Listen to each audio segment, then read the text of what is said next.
first place. The committee will be examining several factors that incite anti-Semitism on college campuses. First, we'll examine faculty and student groups. We've long expressed concern about the group Students for Justice in Palestine, but after October 7th, chapters of the faculty variant of this group, Faculty and Staff for Justice in Palestine, proliferated at universities across the United States. Over 100 new chapters have been established in an effort to bring anti-Semitism into the classrooms and lend institutional legitimacy to anti-Semitic actions. We'll examine faculty unions. Secondly, faculty unions have played a critical role fomenting anti-Semitism at universities under the guise of labor rights. As we'll see today, unions across the country encourage anti-Semitic activism through protests, demands, and workshops. Third, we'll look at Middle East Studies centers. Many such centers have become beachheads for faculty with extremist ties who seek to demonize Israel and the United States. We support the study of the Middle East and recognize that it is important for our national security. But we do not support promoting anti-Semitism and Islamism, a radical political ideology. Fourth, we'll examine foreign funding. Foreign funding can influence research priorities, faculty appointments,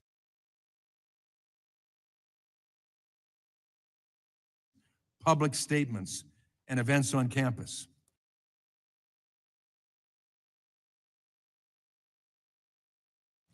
This is especially the case for U.S. universities with a separate campus abroad. We need greater transparency into foreign funding when it comes to higher education. The Deterrent Act, passed on a bipartisan basis through this committee and the House earlier this Congress, would achieve that goal. Finally, and more broadly, we'll be examining the diversity, equity, and inclusion policies universities use. The DEI ideology embraced by so many university bureaucrats categorizes Jews as white oppressors and therefore excuses or even justifies anti-Semitic harassment. The violence, fear, and alienation felt by Jewish students is at its core a result of administrators and their staff lacking the moral clarity to condemn and punish anti-Semitism that is creating a hostile environment for Jewish students on America's campuses. We've seen that in evidence at past hearings, sadly, to a great degree. Speech that is protected by the First Amendment can still contribute to a hostile environment, and universities are obligated to do something about it. Universities can choose to hire anti-Semitic faculty, welcome students with a history of anti-Semitism, accept certain foreign funding, and let the behavior of anti-Semitic unions go unchecked. But we will see today, they do so at their own risk. While I appreciated our discussions with the presidents and chancellors yesterday in my office, and I sincerely appreciated it, especially in light of the change in schedule that forced your changes in schedule as well. It is time for clear action on your campuses that can be quantified and can be exemplified to the watching world around. With that, I yield to the ranking member, my friend from Virginia, for an opening statement. Thank you, Mr. Chairman, and thank you to our witnesses for being with us today. Let me begin by acknowledging the seriousness of today's hearing topic, combating anti-Semitism, like all forms of hatred and bigotry, must be a moral and civic priority. But I'd be remiss if I did not point out that this is our 9th hearing on anti-Semitism in 18 months. Also note that since this committee's first anti-Semitism hearing in December 2023, we've not held a single hearing addressing racism, xenophobia, sexism, Islamophobia, or other challenges affecting other student groups on American college campuses.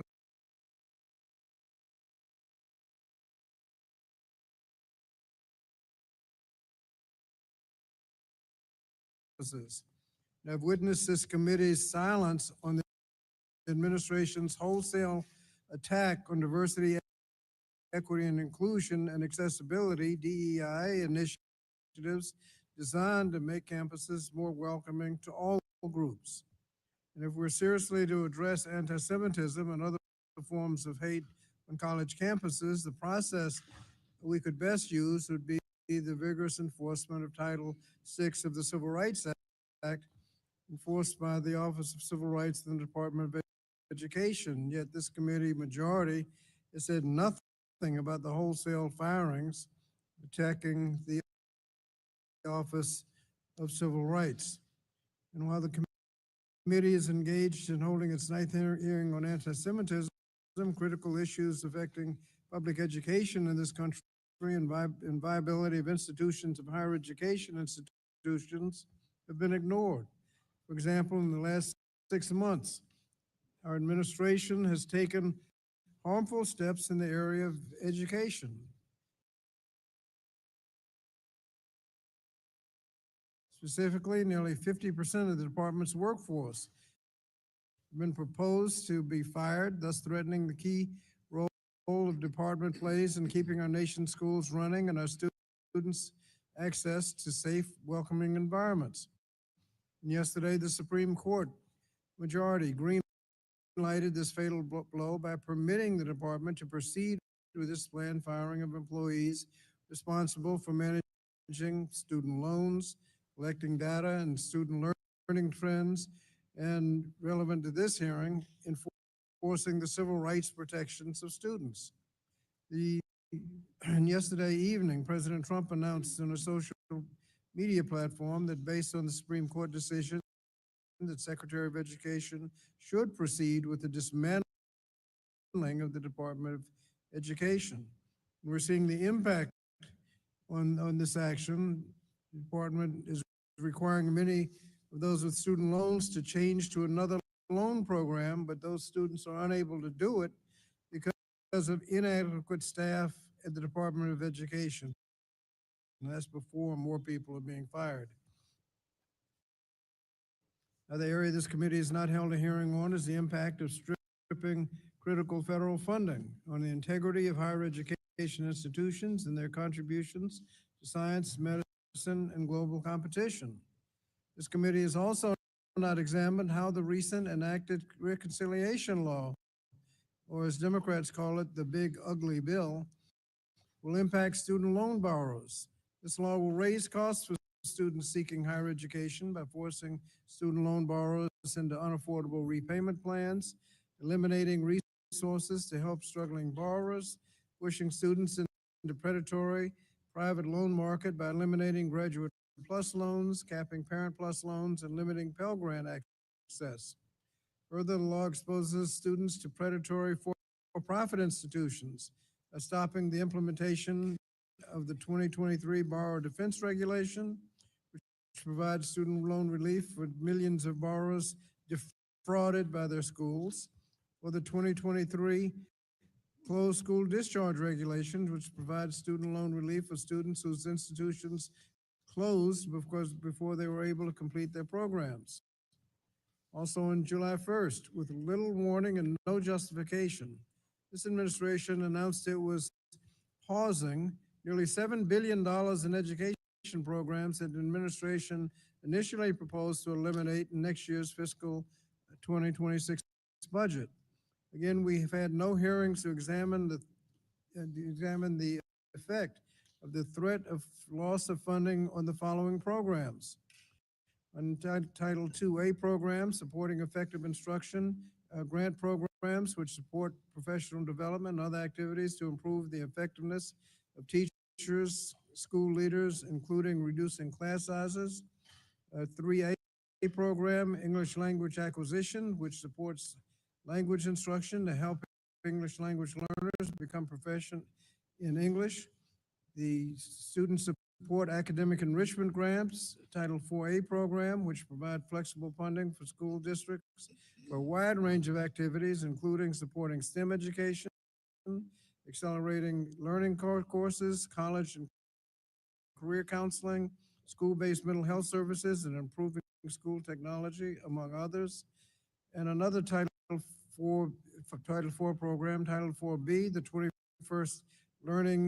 21st Community Learning Centers, which support high-quality before and after-school programs focused on providing academic enrichment opportunities for students. Title I-C program, migrant education, which supports educational needs of migratory students, including children of migrant and seasonal farm workers, and the adult basic literacy education state grants, including integrated English literacy and civics education state grants, which support adult education and literacy programs to provide basic skills to help prepare adults and out-of-school youth for success in the workforce. All of these programs are at risk of the abrupt loss in funding. In response, a number of the state attorneys general have filed an emergency lawsuit just yesterday. However, cash-strapped school districts, particularly those in low-income and rural areas, cannot afford the delay in funding and will likely be forced to either lay off staff or cut back programs and services. And we should be having hearings on hearings to support and strengthen our learning institutions. We should be insisting that the Department of Education not abdicate its responsibility to ensure that all students are afforded safe, quality, and equitable education, regardless of their race, gender, immigration status, socioeconomic status, religion, or disability status. We should call on the officials from the Office of Civil Rights at the Department of Education to testify and ensure that they are implementing their longstanding duties to investigate, monitor, and provide resources to victims of potential civil rights violations, and they are enforcing the laws that fight anti-Semitism.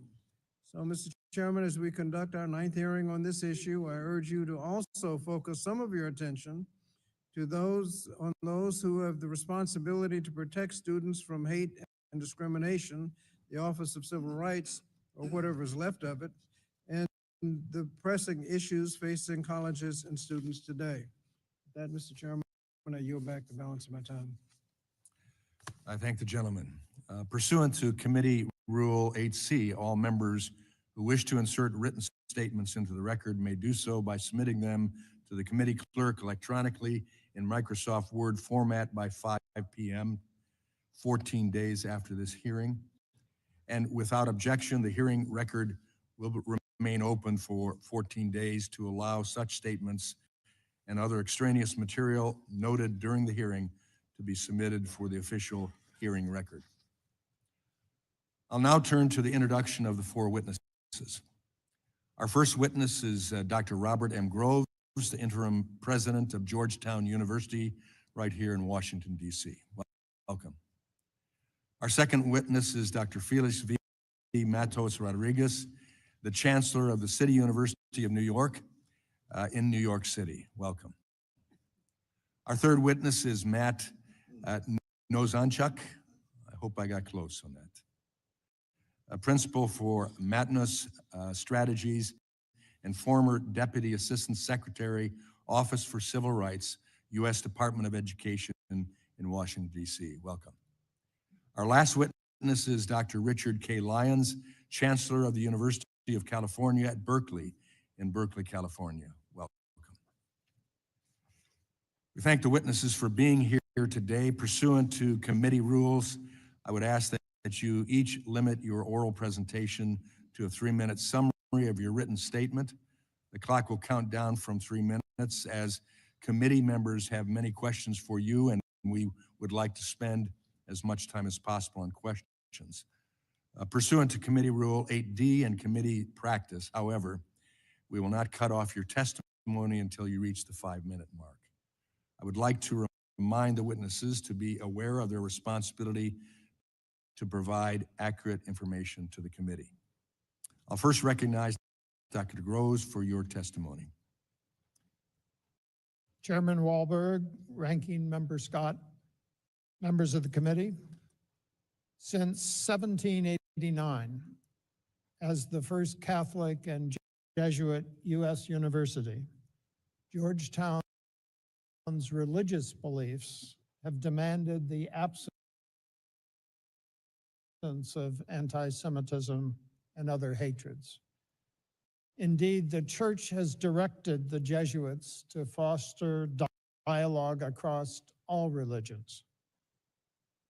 Therefore, any hatred or fear among our students destroys that dialogue. Anti-Semitism is incompatible with living our mission. And the same applies to Islamophobia and racism. Hence, we try to react quickly to threats on collaboration. On October 8th, the day after the Hamas attack, Georgetown condemned it, one of the first universities to speak out.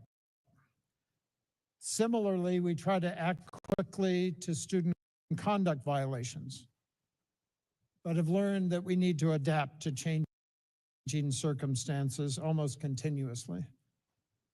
Addressing interfaith conflict has been aided by the largest set of full-time religious leaders at any U.S. research university at Georgetown.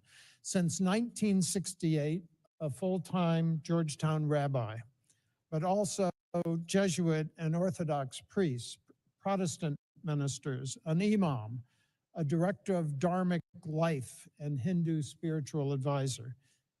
We've also built academic units, the Center for Jewish Civilization, a Center for Muslim Christian Understanding, and the Berkeley Center for Religion, Peace, and World Affairs, among others.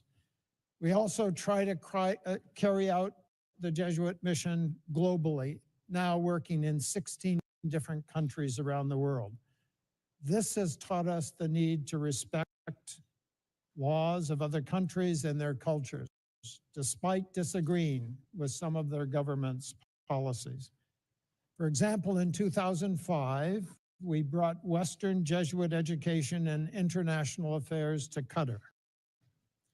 There, nearly 70% of our students are women, a group with historically limited access to education. There, we have full control over the curriculum, admissions, faculty hiring, and research activities. At Georgetown, non-U.S. financial support is accepted only to fulfill our longstanding mission, but never to alter it. Given our Jesuit values, we expose students to different viewpoints on the Middle East. In addition to speakers on Gaza, we've hosted IDF soldiers, families of Israeli and Palestinians who've lost their lives, families of U.S. hostages in Gaza. Georgetown is not perfect, and as events evolve, we've had to clarify rules of student behavior. But since October 7th, Georgetown has not experienced an encampment, physical violence, cancellation of commencement activities, or city police activities. Thank you, Mr. Chairman. Thank you. I now recognize Dr. Matos Rodriguez for your testimony. Thank you, Chairman Wahlberg, Ranking Member Scott, and members of the committee. Thank you for the opportunity to testify at this important hearing. I am Felix Matos Rodriguez, and it's a privilege to serve as the Chancellor of the City University of New York and to represent our institution here today. This committee has highlighted the alarming rise in anti-Semitism on university campuses. Our university has not been immune, but let me be clear. Anti-Semitism has no place at CUNY. I share your commitment to identifying and addressing the underlying factors instigating anti-Semitism on campuses. In fact, I have confronted anti-Semitism since the moment I became chancellor in 2019. CUNY is a unique institution. We are the nation's largest urban public university. We are comprised of 26 campuses spread across New York City's 5 boroughs. We serve nearly 200,040 degree-seeking students and employ 40,000 people. Each of our campuses has its own president and administration, and as chancellor, I oversee the university's operations and policies to advance our mission of providing accessible, high-quality education. Our annual in-state tuition, which is under $5,000 for community colleges and under $7,000 for senior colleges, remains among the most affordable in the nation. Due to our focus on affordability, educational quality, and meaningful job opportunities for our students, we have been recognized as a powerful engine of social mobility. We are proud that we propel more students into the middle class than all Ivy League schools combined. The size and scope of our community also comes with challenges, and we confront this head-on, including the unacceptable rise in anti-Semitism. Those challenges only grew more pronounced after the horrific terrorist attack on Israel on October 7th of 2023. And although our response has not always been perfect, our commitment to this important work has never wavered. Our commitment to the safety of the members of our Jewish community and to our entire community is non-negotiable. I have been committing to forging deep ties with Jewish organizations on our campuses and have invested nearly $2 million to educate our community to combat hate and anti-Semitism.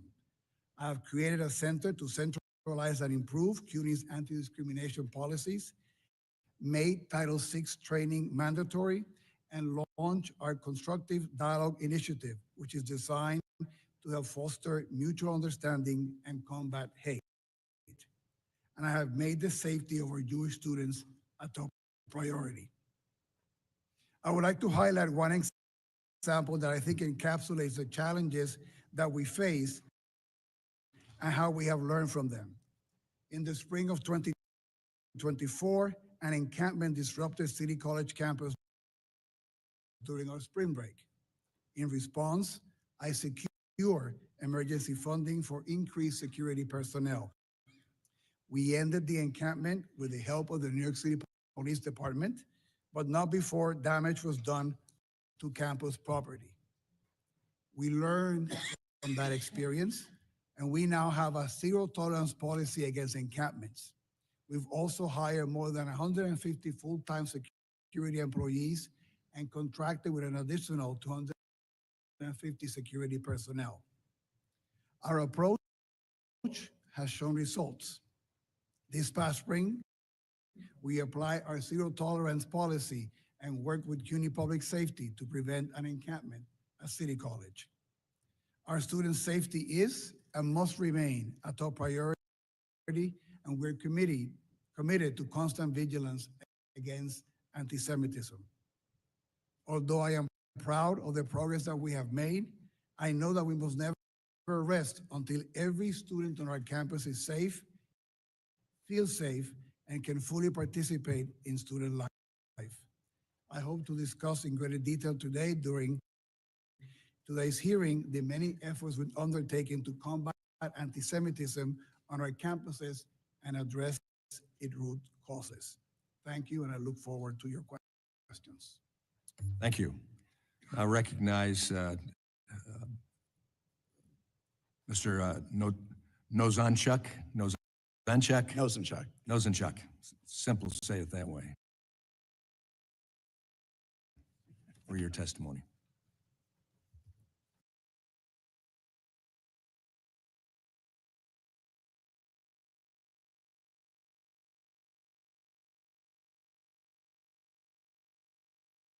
Good morning, Chairman Wahlberg and Ranking Member Scott. My name is Matt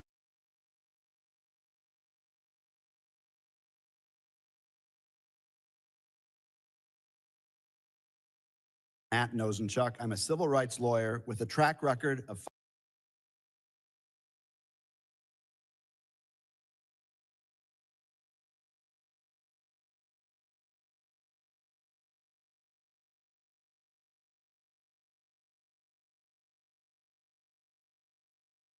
fighting anti-Semitism in the Obama White House, at the Justice Department Civil Rights Division, and as a former Deputy Assistant Secretary in the Department of Education's Office for Civil Rights.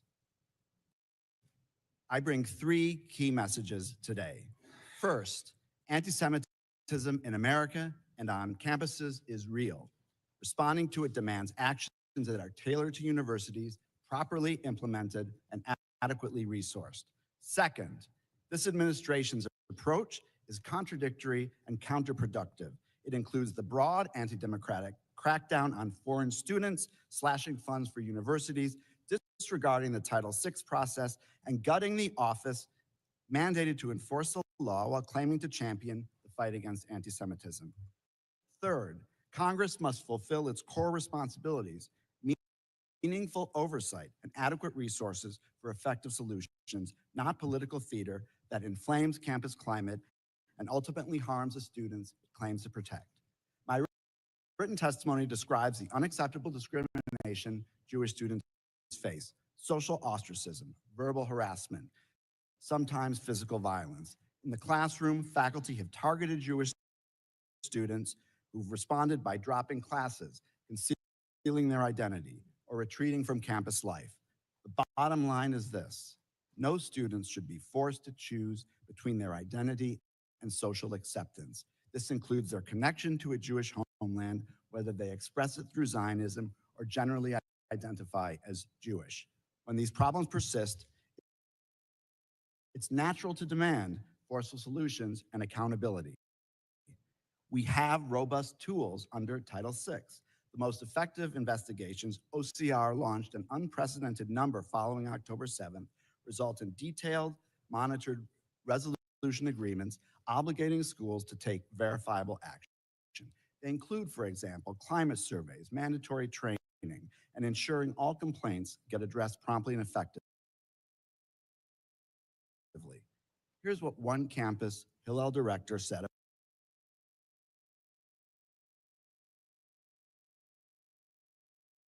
about change from his campus's agreement. Jewish life has improved remarkably. Jewish students now receive responses to bias incidents within 24 hours. The Hillel Center reported a 40% increase in daily usage. Parents feel confident sending their children there. In short, Jewish life on campus is thriving. These agreements work. That's why OCR used them in anti-Semitism investigations during the first Trump administration. Proper enforcement creates meaningful, positive change. None of that is happening now. This administration boasts it is combating anti-Semitism while systematically dismantling the infrastructure needed to do it. They've gutted OCR, the office with the expertise and mandate to enforce Title VI, closing most of its regional offices and cutting staff in half. Thorough investigations are impossible. OCR dismissed over 3,400 complaints in just 3 months, an unprecedented number suggesting students in harm's way are being ignored.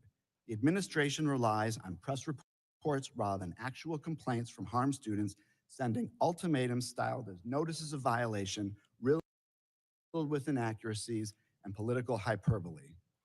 The current approach reminds me of the Wizard of Oz, projecting an intimidating, demanding, and illusory image of action. But here, the man behind the curtain cancels funds for civil rights enforcement and cancer research. Fighting anti-Semitism is actually the camel's nose under the tent for ideological assaults on universities that have undertaken extensive efforts to address the problem.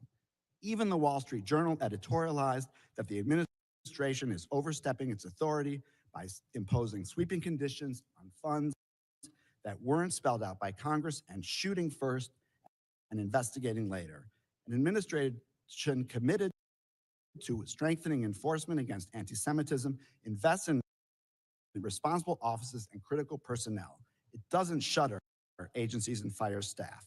Many leading Jewish community voices and a majority of American Jews reject the false choice between confronting anti-Semitism and upholding democracy. Our safety as Jews has always been tied to the rule of law and protection of rights for all. Anti-democratic actions taken in our name don't make Jews safer, they make us targets. Harming universities makes everyone less safe, including Jews. Congress has a choice: continue down this destructive path, gutting enforcement capacity Congress created and funded, or return to evidence-based solutions. Restore regional offices and OCR funding to at least $200 million. Rehire experienced staff who know how to investigate cases. Every day we delay, Jewish students hurt unnecessarily, but every day offers an opportunity to choose effective action over ideological assaults. Support, don't weaken the institutions charged with protecting students. Thank you. I look forward to taking your questions. Thank you. I recognize now Dr. Lyons for your testimony. Good morning, Chairman Wahlberg, Ranking Member Scott, and members of the committee. I'm Rich Lyons, and I just finished my first year as Chancellor of UC Berkeley. Thank you for inviting me to discuss Berkeley's efforts to combat anti-Semitism and support our Jewish community. Berkeley unequivocally condemns anti-Semitism. Our commitment to our Jewish students, colleagues, and community is unwavering. Since well before the horrific terrorist attacks of October 7th, Berkeley has been partnering with our Jewish community to combat anti-Semitism and foster a vibrant Jewish life.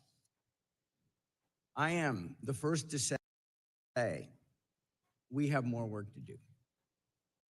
Berkeley, like our nation, has not been immune to the disturbing rise in anti-Semitism. And as a public university, we have a solemn obligation to protect our community from discrimination and harassment, while also upholding the First Amendment right to free speech. After a year as Chancellor, I can confidently say that Berkeley is committed to meeting this challenge. We have adopted new initiatives these are designed to curb anti-Semitism by confronting the rise in hate directly. I work in close collaboration with my Chancellor's Advisory Committee on Jewish Life, with the Berkeley Center for Jewish Studies, and our pioneering anti-Semitism education initiative. These programs help us recognize and confront anti-Semitism, support the Jewish community, and navigate the complexity of lawful protest versus harassment. We recently instituted new anti-Semitism training for all incoming students. And we continue to invest in new security and safety measures to strengthen compliance with campus rules. These are just some of our new initiatives. We continue to work with our Jewish community to respond to the ignorance at the heart of this deplorable hatred. I'm proud of Berkeley's long history and vital contributions to our nation's success. Our mission requires that we strive for a campus where all people feel safe and respected. That same mission enables our research to advance the health and well-being and security of the American people. That mission allows Berkeley to lift more students further up the economic ladder than any other university. Our undergraduates create more funded new businesses than any other university in this country. As a public institution, Berkeley has a solemn obligation to protect the quintessential American value of free speech. This obligation does not prevent us let me repeat, does not prevent us from confronting harassment and discrimination in all its forms, including anti-Semitism. I look forward to answering any questions you may have. Thank you. Thank you to each of our witnesses. Under Committee Rule 9, we will now question witnesses under the 5-minute rule. I'll recognize myself for 5 minutes. Let me ask the college and university leaders this first question. I'd like you to define Semitism or define anti-Semitism as understood by, in your case, Dr. Groves, Georgetown University in all its campuses. Thank you. We define anti-Semitism as hatred of the Jewish people and all of the behaviors that might be connected with such hatred. Thank you. Dr. Matos Rodriguez. Yes, thank you. What is CUNY's definition? Thank you. Anti-Semitism is hatred or prejudice against Jews or individuals who are perceived to be Jewish. Thank you. Dr. Lyons, similarly.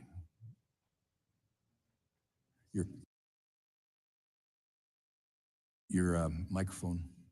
I define anti-Semitism as hatred or discrimination against Jewish people. Okay. Thank you. Appreciated the fact that each of you were able to quickly define it and simply, at least for your institution as you understand it. Chancellor Matos Rodriguez, does CUNY have an anti-Semitism problem, yes or no? We are not immune from the anti-Semitism. It is something that I've been committed to working since 2019. Without objection, I'd like to enter into the record the testimony of dozens of CUNY students who have experienced severe anti-Semitism on campuses. Hearing no objection, they will be entered. How many Jewish students have transferred out of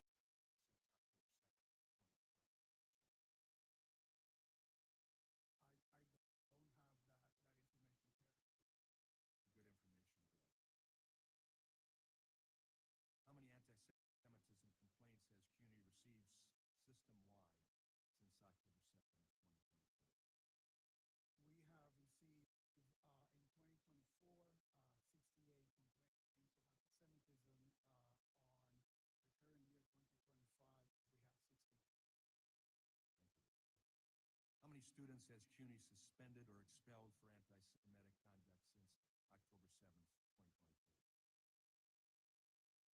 We have, over the last 2 years, disciplined 18 students for anti-Semitic conduct, and we have disciplined another 25 for inappropriate behavior in protest demonstrations or rallies.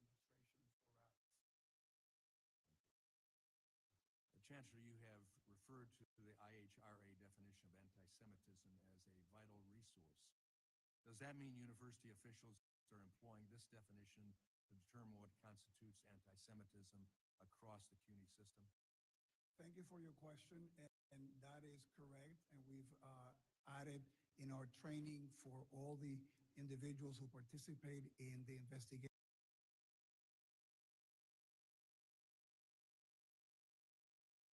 on our campuses. The ones who are hired in this year receive new training which includes using the definition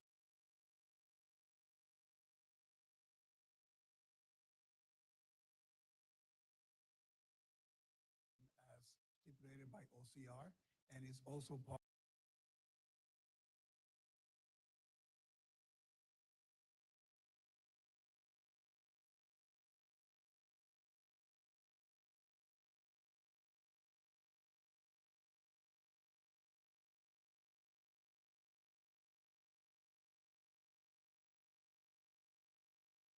using the definition as stipulated by OCR.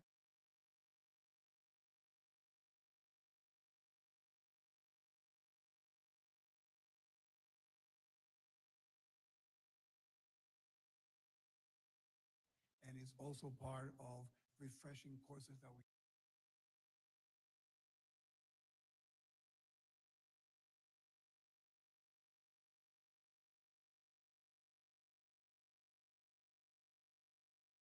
have for all personnel, in addition to public safety officers. Does CUNY have any anti-Semitic faculty? We have faculty that might conduct themselves in anti-Semitic behavior, and we have no tolerance for it, and we're clear about the expectations to follow all our rules and policies, and if any individual breaks those rules, it will be investigated and the appropriate disciplinary action will be taken if warranted. How many Zionist professors has CUNY hired since October 7th? We do not track the hiring of faculty in terms of ideology or things of that nature, so I wouldn't be able to tell you that information. But you're able to tell us that you had anti-Semitic professors. Well, that is based on some of the disciplining and behavior that we had in some of the campuses, so. Without objection, I'd like to enter the record a complaint filed by Hunter College Jewish Studies Chair Leah Garrett against CUNY alleging a hostile workplace environment. Without objection, I hear none. That will be submitted. While Dr. Garrett was suffering under CUNY's indifference to anti-Semitism, in February 2025, Hunter College posted a job announcement looking to hire a Palestinian studies professor well-versed in settler colonialism, genocide, and apartheid. As you know, Hunter College was forced to edit this anti-Semitic job description. Did Hunter College still hire people for this position? When that posting reached my attention, we made sure to tell Hunter College that it was entirely inappropriate to have that posting, that it needed to be modified, and that they needed also take steps to make sure that any postings in the future would not contain language like that. That hiring process is ongoing. That's an issue of great concern to us. We continue to hear rhetoric denouncing settler colonialism and Israeli genocide contribute to anti-Semitism in the college and CUNY specifically. My time has expired, and now I recognize the gentlelady from Oregon, Ms. Bonamici. Thank you, Mr. Chairman. Thank you, Ranking Member, and thank you to the witnesses. Since our last hearing on this issue in May, the Jewish community has experienced more devastating losses, including the fatal shooting in Washington, D.C. of 2 Israeli embassy employees and the Molotov cocktail attack on peaceful marchers in Boulder, Colorado. As I have said before in this committee, there has been an undeniable rise in anti-Semitism and hate speech across the country and around the globe. Jewish students and all students deserve to feel safe and be safe on college campuses and everywhere. No one should be afraid of harassment or discrimination because of their faith. And I have said before that if the majority wanted to fight anti-Semitism and protect Jewish students, they should condemn anti-Semitism in their own party and at the highest level of government. They have failed to do so. Multiple White House officials have ties to anti-Semitic extremists. This includes the current liaison to the Department of Homeland Security, the communications director for the Office of Management and Budget, and the press secretary of the Department of Defense, who posted Nazi slogans on her personal social media accounts and promoted the anti-Semitic Great Replacement conspiracy theory. The leader of President Trump's so-called anti-Semitism task force actually talked about revoking Jew cards and shared a post on social media from the former leader of a white supremacist organization that called for the, quote, Nazification of America. Donald Trump has continued to spout anti-Semitic venom, most recently at a rally where he said, no going to the banks and borrowing from, in some cases, a fine banker, and in some cases, Shylocks and bad people. He tried to walk back those statements, saying incredulously that he had never heard the term Shylock used in an anti-Semitic way. Words matter, and the President of the United States should not be using words, especially anti-Semitic tropes, if he does not know what they mean. Have any Republican colleagues here today condemned these acts of anti-Semitism from the President and members of the administration, or called for removal of these individuals from office? No, because that would require real and meaningful commitment to rooting out anti-Semitism from the top down. Instead, my colleagues are weaponizing the real problems of the Jewish community, a community I am an active member of, in furtherance of their attacks on and plans to defund colleges and universities. As members of this committee, we sit with the responsibility of enacting policies that best educate our youth, and this ongoing attack on higher education is shameful. As Mr. Nozenchek so compellingly testified, combating the rise of anti-Semitism on college campuses requires investing in the Office for Civil Rights, an agency dedicated to investigating and resolving civil rights violations, including anti-Semitic incidences at schools and universities. But instead of supporting that office, Secretary McMahon has already fired about half of COSARA staff and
Additionally, instead of giving OCR the staff and resources they need to do the fact-based Title VI investigation, the Trump administration has actually withheld hundreds of millions of dollars from colleges and universities, apparently to punish for them rather than address anti-Semitism.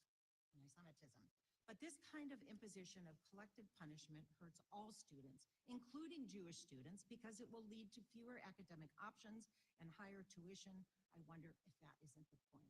As I have said before and will continue to repeat, I am a member of the Congressional Jewish Caucus. I'm a mother who raised her children in a Jewish home. I'm an active member of my synagogue. I am extremely disappointed in the majority for exploiting my community's legitimate fears and concerns as they advance discriminatory, regressive, unconstitutional, and harmful policy. Jewish Americans and the American people deserve better. I yield back. Gentlelady's time has expired. Now recognize the Chairwoman Emeritus of this committee, Representative Fox. Thank you very much, Mr. Chairman, and I thank our witnesses for being here today. And I will ask you when it's appropriate, I'd like a yes or no answer. Dr. Matos Rodriguez, CUNY's Faculty and Staff Union, the Professional Staff Congress, or PSC, has passed multiple resolutions that support the anti-Semitic BDS movement. Do you support forcing Jewish faculty and staff to be represented by a union that endorses BDS? Yes or no? Thank you. I have repudiated BDS and have said that there's no place for BDS at the City University of New York. So you didn't give me an answer, yes or no. So I have to assume it's no. Yes, excuse me. In 2021, the EEOC substantiated a claim by a Jewish CUNY professor that the PSC discriminated against him and other Jewish professors because of their religion. What disciplinary action did you take against those responsible? And I am that case of the EEOC. We thought it was entirely inappropriate to discriminate against any member of our community, and that was a matter taken by the AEC. And so no disciplinary action. You didn't state a disciplinary action. Not to my knowledge. Does the PSC have an anti-Semitism problem? Yes or no? The PSC does not speak for the City University of New York. We've been clear on our commitment against anti-Semitism and against BDS. So the president of the PSC personally supports BDS. Do you view this as problematic? And the PSC does not speak for the City University of New York. My understanding also that the last vote that they took, So you obviously don't think it's problematic. Thank you. Dr. Groves, after the U.S. Successfully struck Iran's nuclear infrastructure, one of the professors at Georgetown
come to my attention, and I want to see if you're aware of it. Are you aware that in 2024, flyers designed to mimic eviction notices were placed on Jewish students' dormitory doors on your campus, falsely accusing Israel of genocide and ethnic cleansing?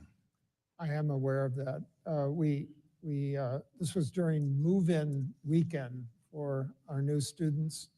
We acted on that immediately, removed the eviction notices with a assembly of staff around, identified the perpetrator of this, and discipline was done for him. Very good. So obviously this violates the Georgetown policy. This was abhorrent. And for the students who saw this and were hurt by this, we apologize as a university. This is intolerable at Georgetown. We cannot have this sort of behavior. Well, thank you for taking that action, and thank you for taking the disciplinary action. Incredibly important. Dr. Groves, does Georgetown employ any anti-Semitic faculty members or fellows? We have faculty that have the range of opinions on every issue facing humankind. We police carefully the behavior of our faculty in the classroom and their research activities. They are free, as all residents of the United States, to have speech in the public domain. And yeah, I wanted to point out one in particular, one to start with anyone, Imad Shaheen, a senior fellow at Georgetown Center for Muslim Christian Understanding, which I find interesting, Muslim Christian Understanding, and he applauded the terrorist attack on October 7th, stating it would, quote, bring about this change that we long for. Does Shaheen's description of the October 7th terrorist attack, the quote, change that we long for, end quote, violate your university's harassment and discrimination policies? That was an abhorrent tweet that was sent out. That is not the Georgetown policy. What we do in cases like that is to assure that the student welfare and the welfare of the GU community is protected through events like that. So the protection, did that include disciplinary action or an investigation into Imad Shaheen for his statement? We have, I can't cite that particular case, but I can assure you, Congressman, that we have dismissed faculty for anti-Semitic behavior on social media in the classroom, and also dismissed staff for the same behavior. Well, there's another one in a social media post. The associate director of the Bridge Initiative of Georgetown, Mubashra Tazamal, reposted a statement that said, Israel has been recreating Auschwitz in Gaza for 2 years. Do you believe it's appropriate for a Georgetown affiliated scholar to publicly endorse a statement comparing Israel actions in Gaza to the evil of Auschwitz? No, I reject those kinds of statements. That's not the policy of Georgetown. And I want everyone to know that to the extent that hurt Jewish students, Jewish faculty, Jewish staff at Georgetown, I apologize for that. But that's behavior covered under the First Amendment on social media that we don't intervene on. What we do intervene on quickly is behavior that affects our students in the classroom and research-related activities that involve students. So there's, so this individual didn't face any disciplinary action or consequences? Not to my knowledge. Yeah, in a director position, no less. Dr. Rose, what message do you think the university's inaction sends to Jewish students on your campus? You know, we have a variety of ways to stay in touch with our Jewish community. Our Jewish Life office is a wonderful resource. We meet with our rabbi. We meet with Jewish students. We meet with Jewish faculty to keep a sense of the pulse of the culture. Dr. Rose, I appreciate it. My time is almost gone. If I may, just one more question. When hiring faculty, does Georgetown currently have a vetting process that includes screening for anti-Semitic content and a candidate's public record? Not at this time, Congressman. Thank you. Thank the gentleman. Time has expired, and now recognize the gentlelady from North Carolina, Ms. Adams. Thank you, Mr. Chairman, and thank you to the witnesses for being here today. Let me start with something that shouldn't need to be said, but it must be said clearly. Anti-Semitism is real, it's rising, and it has no place on our campuses. We have a responsibility to make sure that every student, Jewish, Muslim, Black, brown, or otherwise, feels safe and respected where they live and where they learn. And that means calling out hate when we see it. It also means upholding the civil rights protections that have long protected our students from discrimination. Now, I spent over 40 years as a professor, and what I know is this: classrooms are where we ask questions, where we challenge each other, and yes, sometimes where we disagree. But I'm concerned about what I see happening here, because instead of solving a problem, we're watching some try to use anti-Semitism as a reason to go after higher education. I've heard it in this committee that DEI is to blame, that foreign scholars are a threat, that faculty ought to be punished for their views. But I'll tell you, we don't need political scorecards. We need real solutions, and that means following the law. It means fully funding the Office of Civil Rights, not hollowing it out. And let's not forget, as we sit here today, holding this hearing, the Department of Education is withholding more than $6 billion in congressionally mandated funding from our K-12 schools. That's money for students, for teachers, after-school programs, and for communities already stretched thin. So my question, Chancellor Lyons, thank you for being here. Your institution has a long history with student protests, some of it deeply troubling, and some of it a reflection of the moment that we're in. But I want to ask you something else. How does your institution protect academic freedom while also keeping students safe? And what does it say about your values when those freedoms are tested? Thank you for the question. You're describing what is a very complex set of questions. The freedom to discover, the freedom to learn, the freedom to teach, these are fundamental freedoms. And so when we talk about academic freedom, let's just be clear that those are the fundamental freedoms that we protect. And at the same time, we have this obligation toward free speech. Does it frustrate us as presidents? I'll speak for myself. This is frustrating. People say, well, just drive down the middle of the road. This is a very complex road to drive down. And so we are constantly making judgments around how do we keep people safe and supported, and also how do we make sure that we are protecting free speech and the marketplace for ideas. Thank you. So let me move on. Chancellor Matos, since Chancellor Matos Rodriguez, thank you as well. CUNY is a large and complex system, 26 campuses across 5 boroughs. That's no easy task. So let me ask you first, have some of the protests we've seen involved people from outside the CUNY community? Absolutely appreciate the nuance. Our campuses are the city of New York. So in many cases, some of the events that occur are really occurring in the streets of New York City that are contingent to our campuses. So that presents So you can give me a yes or no? Yes. Okay, thank you. Second, how is CUNY working across New York's diverse neighborhoods to confront anti-Semitism in a way that includes everyone? Thank you. Since I mentioned, I've been committed to this since I became chancellor in 2019. I had learned as president of Queens College that you needed to bring people together. We had at Queens College the largest Muslim and Jewish populations of our campuses at CUNY, and I learned the value of bringing people together.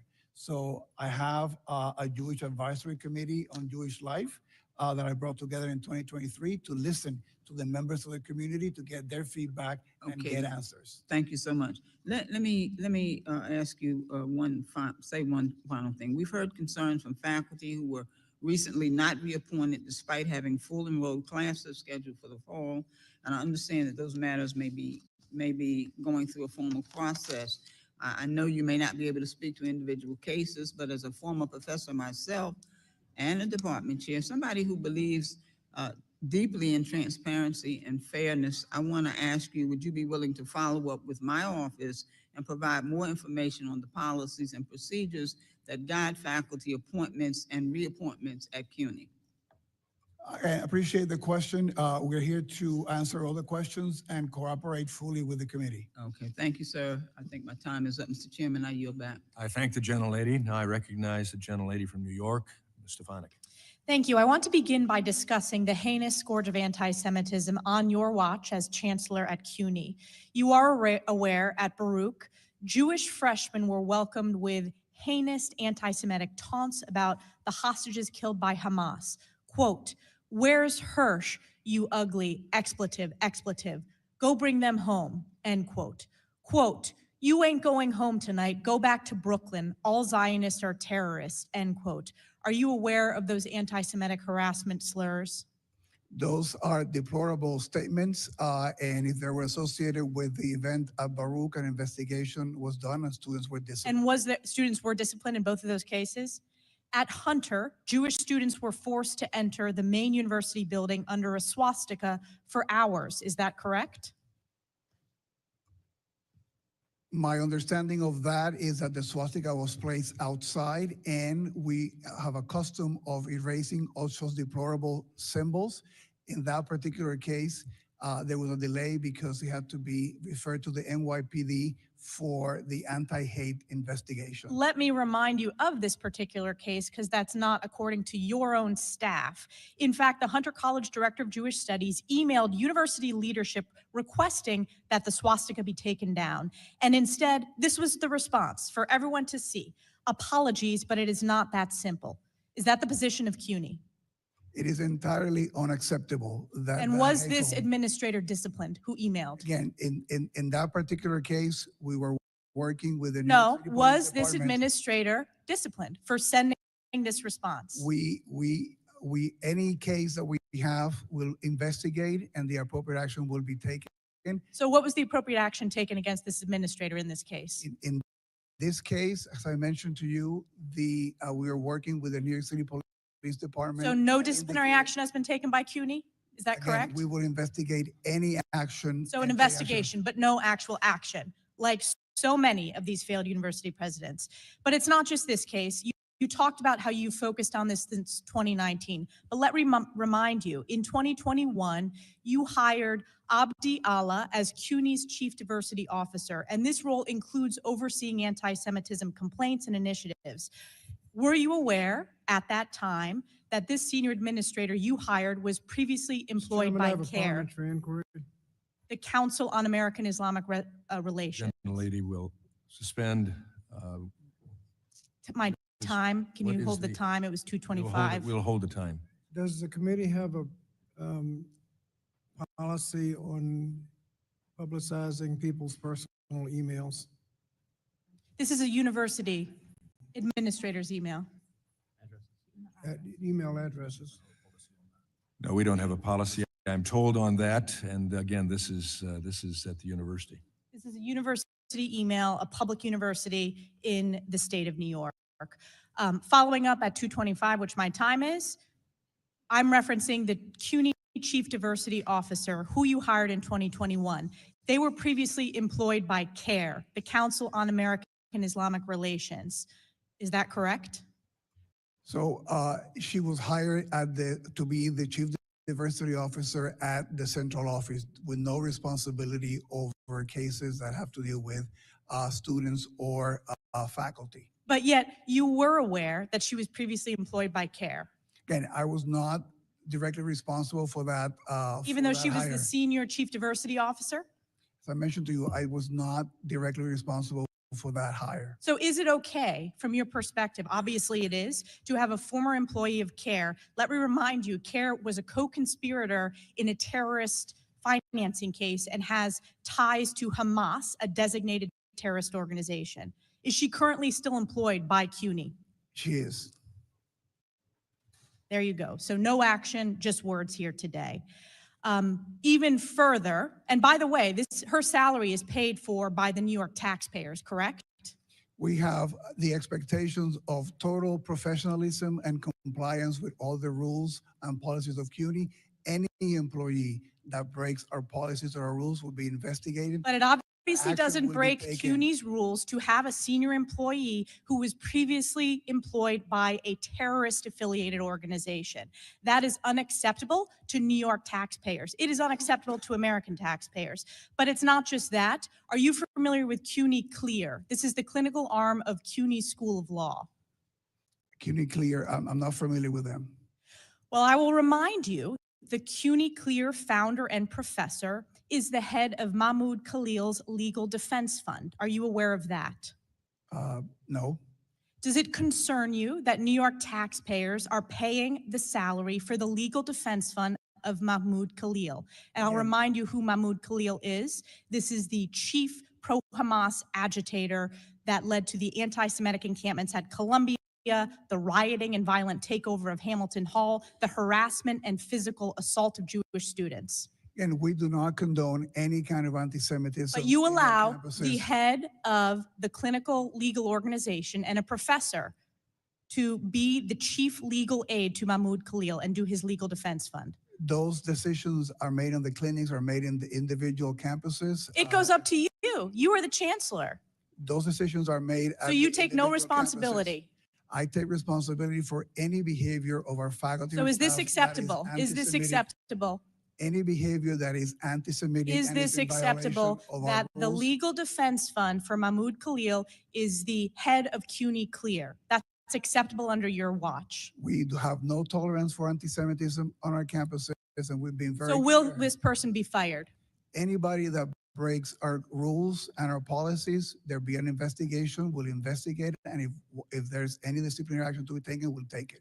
Let me make a prediction. No disciplinary action. This individual is not going to be fired because it's all words, no action. You have failed the people of New York. You have failed Jewish students in New York State, and it is a disgrace. I yield back. Thank the gentlelady. The gentlelady's time has expired. I recognize gentleman from California, Mr. Dissonier. Thank you. Chancellor, you want to have a few moments of my time to respond to that outrageous attack by my colleague? Again, thank you for the opportunity. I just want to make clear that the rules of the City University of New York apply to all our students, faculty, and staff. Anybody who behaves in any way that it is anti-Semitic, that sponsors violence against members of the Jewish community or any community, discriminate or harass, will be investigated and held accountable based on our rules. That it's clear, it's our commitment. I have been engaged in fighting anti-Semitism as chancellor since I became the chancellor in 2019. Have been working very closely with many of our Jewish stakeholder organizations, led a delegation of presidents and deans to Israel back in 2019 to encourage our ties with universities in Israel and cultural institutions and artistic institutions in Israel. We have made very clear our time and place and manner policies on our campuses to make sure that individuals can exercise their right. Thank you, Chancellor. Appreciate it. I want to save a little bit of my time, but I appreciate it. Mr. Chairman, I ask unanimous consent to enter into the record a letter from Jewish faculty at the University of California supporting the actions of the administration against anti-Semitism. Without objection, and hearing none, it will be entered. Thank you. I want to thank all the witnesses here. Dr. Rose, I want to start with you as a proud alumni of a Jesuit education where they taught us to service to others and lifelong learning. So thank you for your presentation. And you have an example of that Jesuit education with former member Moran, who's a proud graduate like myself of the College of the Holy Cross sitting behind you. Chancellor Lyons, it's always delightful to see you. I don't have the honor of representing the campus itself, but I like to say that I can look down on your campus from Grizzly Peak on my side of the district. I want to, first of all, mention that you are from the Haas School of Business, one of the best business schools in the country, hardly a hotbed of anything but excellence. So you as the dean of that school, it's sort of the stereotypes that we get into. It's a very big school with a lot of great programs. It's also can be proud of the fact that out of the University of California, Berkeley, there have been 59 Nobel laureates between alumni and faculty. I would also add, as a friend of the current rugby coach, it's also the home of 29 rugby championships. But could you talk about some of the things you've already mentioned that you've done, and elaborate to any degree you'd like about your involvement and your predecessors in trying to balance the First Amendment rights as a public university, the best public university in the country and arguably the best in the world, against hate and violence and anti-Semitism, which is no small feat. Well, thank you. I think a place to start is around what are so-called time, place, and manner rules. We encourage the expression of free speech on the Berkeley campus. That's an important part of a vibrant campus. It's an important part of a vibrant society. At the beginning, so I've been in my role for a year now, and we were very, very clear at the beginning of the year, across the whole UC system, I should say, certainly at Berkeley, tents are not allowed. Tents are not part of an expression of free speech. Were we tested? We were tested. We took them down immediately. There's a gate on the campus called Sather Gate. It's right in the middle. It got partially blocked, and some of the times before I became chancellor, one of the no tolerance rules, we communicated it clearly, is no blocking the gate and any part of the gate. There was a sukkah that got erected in front of the gate. We took it down effectively immediately. So anyways, part of the time, place, and manner rules, that's not just something to counter anti-Semitism. Those time, place, and manner rules need to be content neutral, and they are. But we needed to communicate what the standards are, while at the same time making sure students know that expressing your views consistent with the First Amendment is something that Berkeley doesn't just condone, it actually encourages it. And consistent with a letter from the faculty that I am submitting, how have the various communities responded to that? Well, thank you. I'm particularly heartened by that faculty letter. They did not need to do that. There were over 80 of them. These are our Jewish faculty who are saying, not that Berkeley is perfect. As I said in my opening statement, we have some getting better to do, and we're going to do it. But the idea that we made a lot of progress over the last year, and they are with us and with me, is heartening, and they like what they say. We've made a lot of changes, not just around time, place, and manner. We're connecting with the Jewish community and Jewish leadership in new ways. We have changed our education and training initiatives. We have a new course called Openness to Opposing Views that we plan to roll out as much as possible to incoming students. So there are many fronts. Appreciate that. The gentleman's time has expired. I recognize the gentleman from Georgia, Mr. Allen. Thank you, Mr. Chairman, and I want to thank all of you for being here today and testifying. Growing up, my parents basically ingrained in me the biblical definition of free speech. And that was, my mother always said, if you can't say something nice about somebody or your country, don't say anything at all. AI says, in a biblical context, free speech is not an absolute, unrestricted right. Instead, it is a freedom that comes with responsibilities and limitations. While the Bible emphasizes the importance of speaking truth and building others up, it also highlights the need for restraint, graciousness, and love in communication. Wouldn't this place be a better place if we could all behave like that? Isn't that amazing? So, I got to ask some hard questions. Dr. Groves, are you familiar with Francesca Albanese? Yes, I am. In 2014, Albanese wrote, "America and Europe, one of them subjugated by the Jewish lobby and the other by the sense of guilt about the Holocaust." When did Georgetown bring Albanese on as an affiliated scholar? Uh, I think she came in 2015 roughly, but she only gave a few lectures. She is not on the payroll of Georgetown and never was, Congressman. Was Georgetown aware of Albanese's anti-Semitic statements at that time? Not to my knowledge. That's the first I've heard of that statement. In the decades since, Albanese has continued to endorse terrorism and spread anti-Semitism. In that time, did Georgetown consider terminating its relationship with Albanese? I don't know the answer to that. Happy to follow up on whether that was a consideration, but she is not at Georgetown. She is not on the payroll, and she's not present on campus. Last week, the Trump administration sanctioned Albanese over her long track record of supporting terrorism and perpetrating anti-Semitism. Is Albanese still an affiliated scholar of Georgetown? She is still listed as an affiliate, but she's not present on campus nor participating in the center. And let me tell you the problem we have here is, like I said, the way I was brought up, you have accountability, okay? In other words, you got to have guardrails. And if you get outside of those guardrails, you do something about it. You don't let this stuff linger on because it just rots.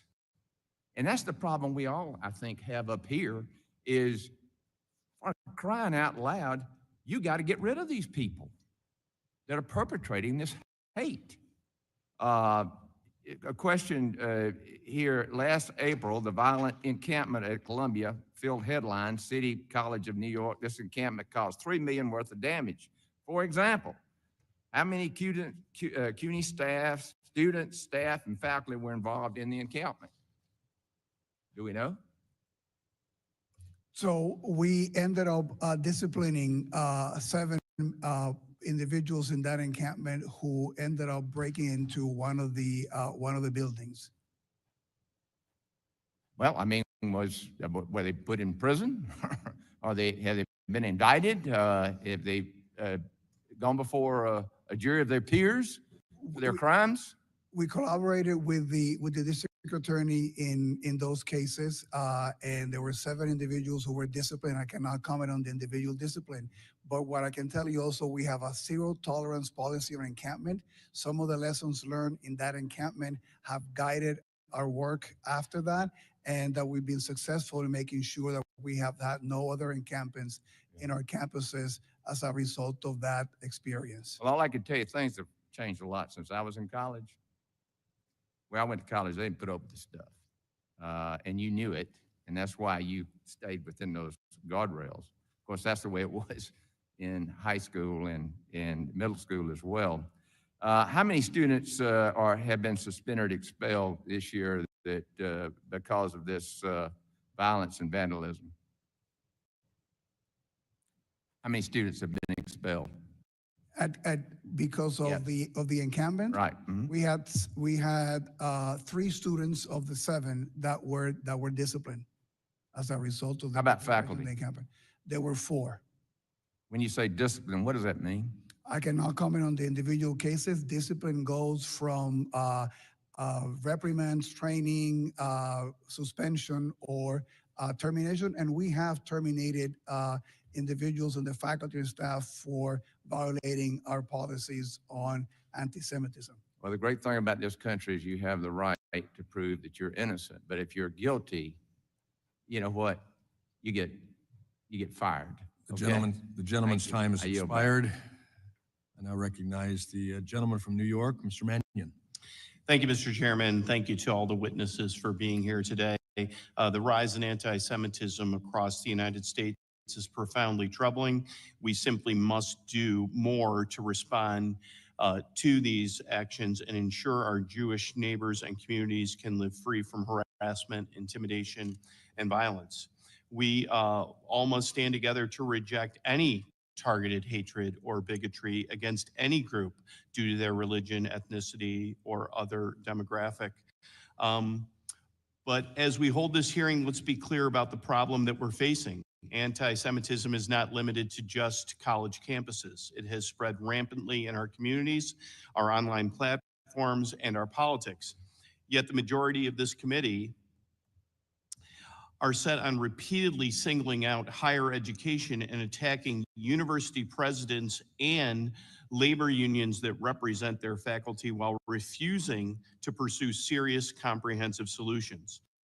In fact, they've supported this administration's moves to gut the Office of Civil Rights at the Department of Education, cancel grants for hate crime prevention, and openly has embraced individuals with known records of offensive, conspiratorial, hateful rhetoric.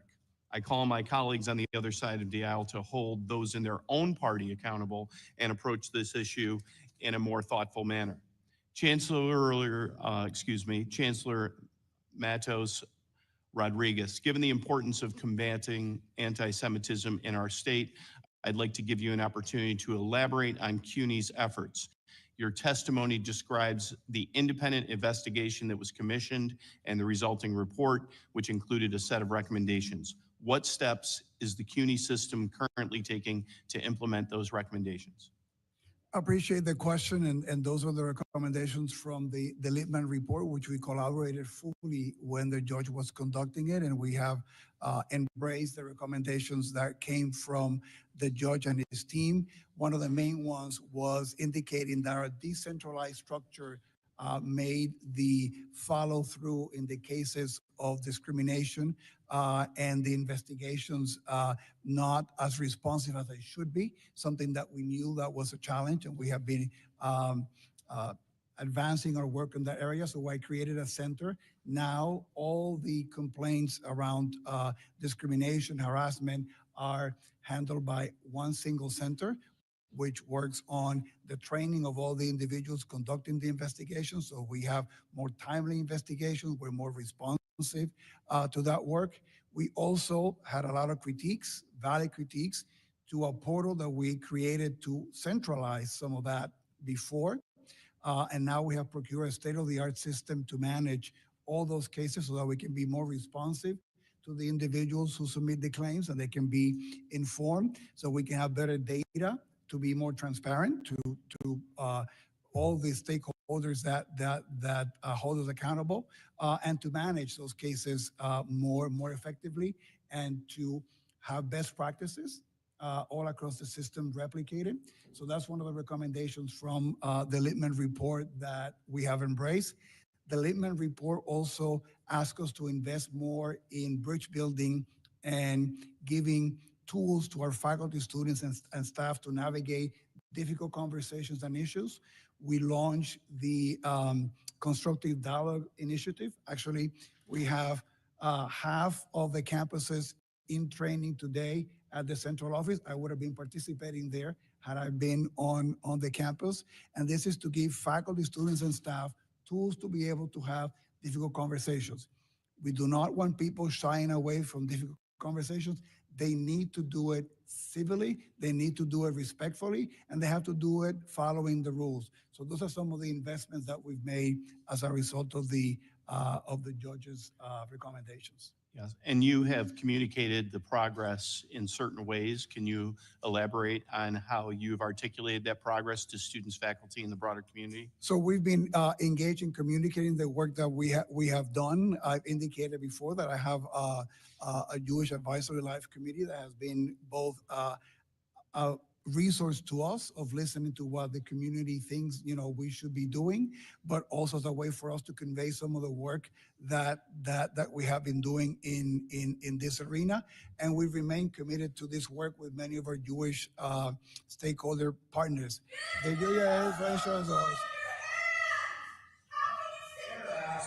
Suspend the lady.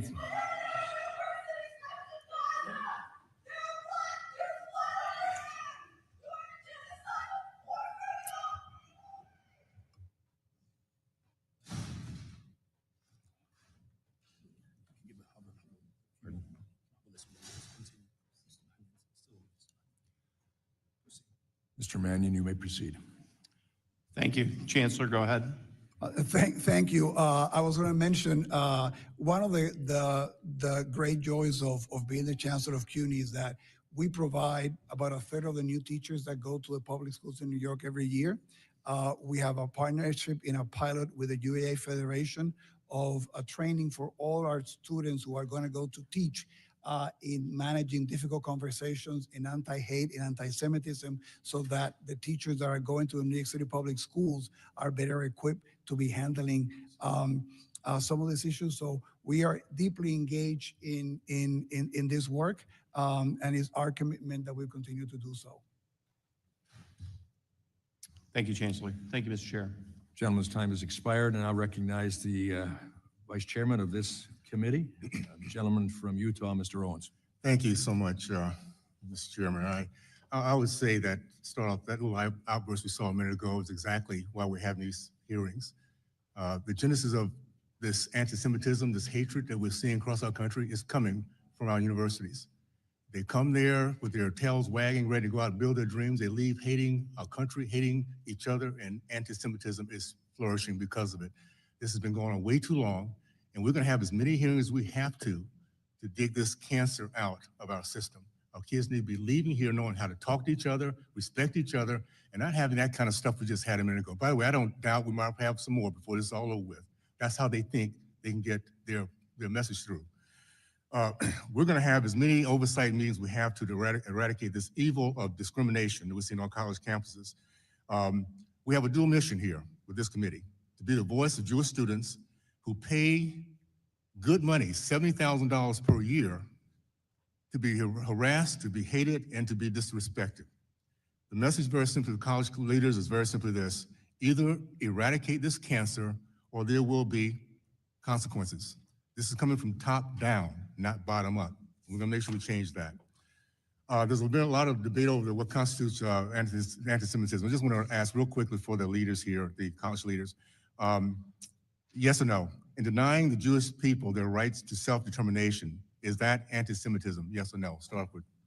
Yes. Yes. Is celebrating violence against Jews with phrases like globalized empata, anti-Semitism, yes or no? As a threat, absolutely, Congressman. And any call to violence against Jewish members of our community is anti-Semitic and against our policies. If it's an incitement to violence, yes, it is. And I agree with your comments. Unfortunately, it's been so normalized, nobody seems to be held accountable for it when this stuff happens, by the way. Just want to make that point. Dr. Groves, are you familiar with Hamad El-Kurd, right? No, I don't know that name. Mohammed El-Kurd? No. Okay. He's an activist that has been spending a lot of time on your campus.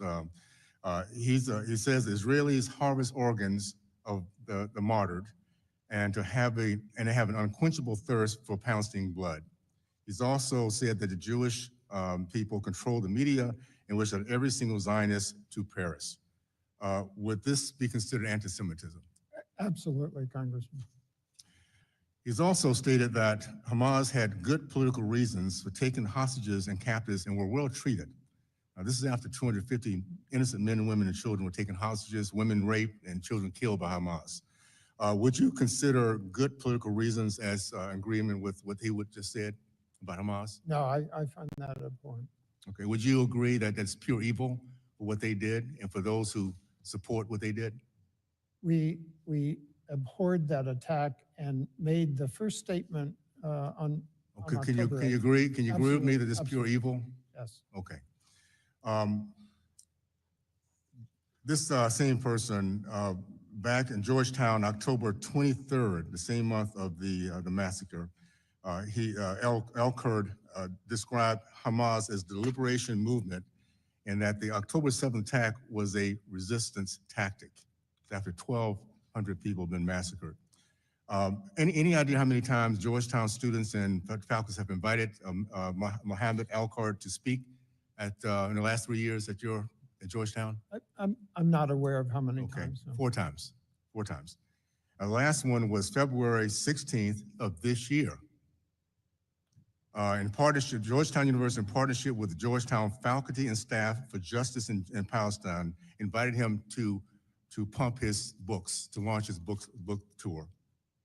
You and I came through the same era, the 50s and 60s, Dr. Crow. So I would imagine, I know how you're going to answer this, I think. Would you allow a member of the KKK who wished the deaths of Black Americans to speak at Georgetown? No, but we endeavor to have speakers from many different sides to give our students. So KKK member in today's environment, you would invite, you'll give him. No, I don't think we would. We do want to have our. This is very specific. This is very, yeah, this is a hate. You remember what the KKK used to do to Black people, right? Yes. Okay. So would you give him the platform to do that? No, I don't believe so. Okay. Well, to that point, if Georgetown would prevent white KKK bigots on the campus, why would the university, would disallow it? Why would the university allow by faculty or students to invite Palestinian anti-Semitic bigots?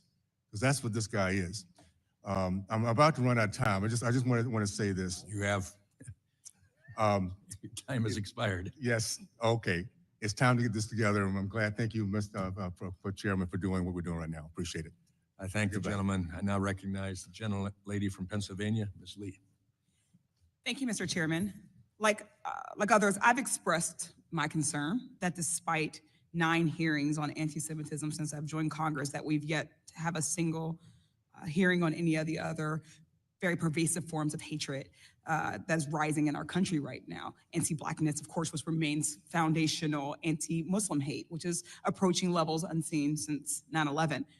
We can't pretend that these are not pressing when a member of this committee who is Black and Muslim is being called a terrorist by another member of this committee. Still, I was encouraged that today's hearing was planning to focus on the underlying causes of anti-Semitism and hate, something the previous 8 have, quite frankly, failed to do in earnest, because we do need to address the underlying factors if college students and any of us ever hope to live in a peaceful and a safe society.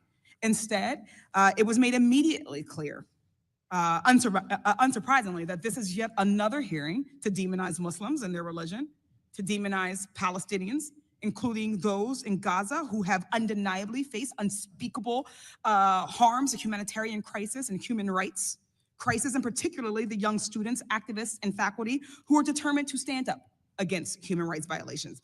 This is predictably another public opportunity for Republicans to pit Jewish Americans against Muslim Americans, Muslim against Christian, Black against white, to reinforce the actual underlying factors of hate, which are real systemic harms of white supremacy, and its reinforcement at its highest levels of government. One glaring example is the administration's selective misinterpretation of the weaponization of the civil rights laws. Mr. Nosenchuk, in your testimony, you discussed how the Trump administration is imposing draconian penalties that are completely divorced from supporting Jewish students or addressing anti-Semitism. Briefly, how is this administration's assessment of civil rights violations undermining meaningful oversight of campus safety efforts that would support students?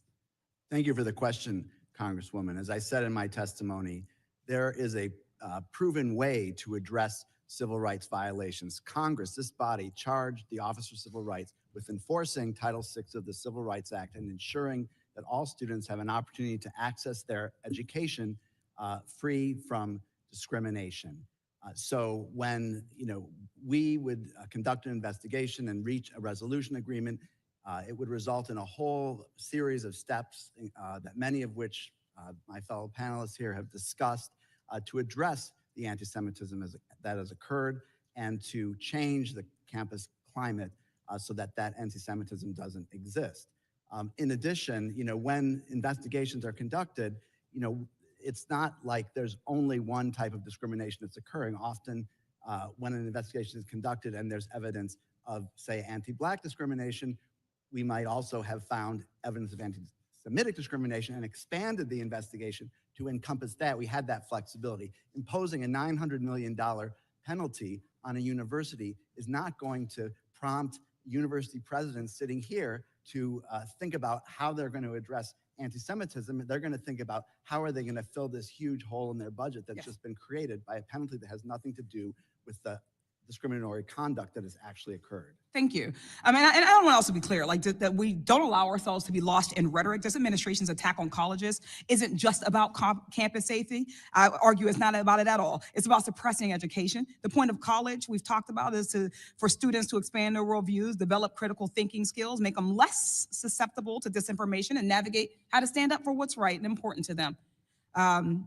Against things that they disagree with, which might include authoritarianism. That's why this administration is doing everything and beyond in its power to dismantle higher education, censor dissent, freezing funding, forcing university presidents to resign, threatening to remove accreditation, banning entire offices and departments, and revoking students' visas, disappearing students, eroding student loan programs, gutting civil rights resources, and of course, as it was mentioned at the outset of this hearing, putting an end to diversity, equity, and inclusion and accessibility, the boogeyman of MAGA Republicans who are determined to sow hate and division instead of equity and inclusion. But at the same time as their crusade against diversity, the Trump administration and Republicans have said that colleges must hire more conservative faculty to increase viewpoint diversity on campuses, while calling for disciplinary action against professors who believe they disagree with. Really very quickly, Mr. Nosenchuk, do you think it's appropriate for colleges to make hiring disciplinary decisions based on pressure from whatever party happens to be in Congress or in charge? Just a yes or no? No. Thank you. These attacks on colleges are not solving the real problem. So make mistakes. This is yet another opportunity to exploit legitimate concerns of anti-Semitism on college campuses to further their attacks on the institutions of learning. I think that is incredibly clear hearing the opening testimonies and statements and the testimony that we will continue to hear throughout the day. I hope that you will consider that. Thank you, and I yield back. I thank the gentlelady, and I recognize the gentleman from California, Mr. Kiley. Good morning, Chancellor Lyons. Thanks very much for being here. I want to say from the outset, I know you've only been Chancellor for a year, so I just want to ask a few questions, not for the purpose of assigning blame, but for getting a better understanding of the expectations that members of the Berkeley community can have going forward. And I also want to say at the outset that, well, I think Berkeley's reputation as being kind of a cartoonishly leftist institution is well earned in some ways. In other ways, it is an enormously important institution for our country that does tremendously beneficial research, continues to do so, and provides tremendous opportunities to students across all of its campuses. So I want that to be acknowledged as an important part of the story as well. But let's just start with a simple question. Why do you believe anti-Semitism is so pervasive at Berkeley? Anti-Semitism is pervasive in the world. It's pervasive in this nation, in society. I think our universities are reflections of our societies, especially a large public university. But I think we'd agree that universities have been where the problem is probably most visible, and institutions like Berkeley, among a handful of others, have been the worst offenders in a sense. Why do you think that is? Well, have they been where it's most visible? I think, I'm not sure that it's where they're most present, but I think part of what we do see in universities is there is a freedom to express one's views, even if there's some learning that needs to happen through that process. And I think that's a healthy part of what universities do. So students do express their views. You know, if 200 students express their views on our main plaza called Sproul Plaza, that's 1/5 of 1%. I guess, why does it exist at all? I mean, we're talking about not something like littering on campus. You know, this is the world's most retrograde prejudice. It's the prejudice at the heart of the worst crime in human history. Why does this exist at all on your campus? Have you thought about that? What the explanation might be? Well, I think we have to come back to anyone's use of the word anti-Semitism. I mean, if somebody is expressing pro-Palestinian beliefs, that's not necessarily anti-Semitism. So you've acknowledged that there is an anti-Semitism problem that predates October 7th, and there's been a disturbing rise. So I'm asking why. Why do you think that is? I did agree to that. I believe that part of it has to do with geopolitical events and a war in Gaza. Okay, I mean, I'm not sure that's a full explanation, but I do want to move on to a couple other topics. So there were some incidents that were deeply disturbing on your campus, such as a checkpoint at Sather Gate, where Jewish students, their movement was impeded. Would you agree, and I'm not asking you to comment on individual cases, but that going forward, a student or faculty member who physically obstructs the movement of someone on the basis of their race, ethnicity, nationality, religion, that is just an automatically expellable or fireable offense? Going forward, we have a very clear no tolerance rule for blocking, say, their gate for any reason. And I will enforce it, and we have enforced it. I mentioned that in an earlier comment. But if someone does this specifically against a Jewish student or for someone, any other form of identity, I mean, what should the expectation be for what that student's or faculty member's punishment will be? I think there are some things, if someone's convicted of murder, you'd say automatically expellable offense, I'm sure, right? So what's the punishment here? Well, it's an important question. As we in most universities implemented more sharply defined time, place, and manner rules, we also have to think about how are we going to enforce those rules, usually with some kind of what we call tiered response. So the question is this a first offense? Is it a 20th offense? Was it, how extreme was it? So I mean, I've given you a very specific example, though. I don't know if it matters to me whether that's the first or 20th offense. If you're physically stopping someone from getting onto their campus because of who they are, that person should be expelled, shouldn't they? Well, part of it is, were they physically restricting people that were from a different identity group at the same time? There's just a lot of context and facts before somebody could say we need to jump to the point where somebody's getting expelled. And we investigate those. We're very rigorous about our investigations. Yeah, what about the encampment? So we know that your predecessor reached a deal with the encampment organizers, and part of which was to endow this department that's now headed by the wannabe terrorist Magdisi. Would you agree going forward that it's not appropriate to make policy changes in response to demands made by those who are in the process of violating campus rules? I can't second guess my predecessor. The facts and circumstances under which she was leading us at the time, really, I was not in the role as you've pointed out. Going forward, I can speak to that, and that's why you invited me here. And going forward, we, for example, there are certain things that we talk to students about all the time. They make demands. Let's leave ourselves beyond the anti-Semitism question. Is like, do we discuss improving the campus with The students? gentleman's time has expired. We need I'm to. sorry, we My have to time move has on. expired. I think that the issue with the encampment was that it clearly violated campus policies, but that was rewarded by the then chancellor by acceding to their demands. And I would hope that that is not going to be the approach taken by Berkeley going forward. I thank the yield back. gentleman, and I recognize the gentlelady from Arizona, Ms. Ansari.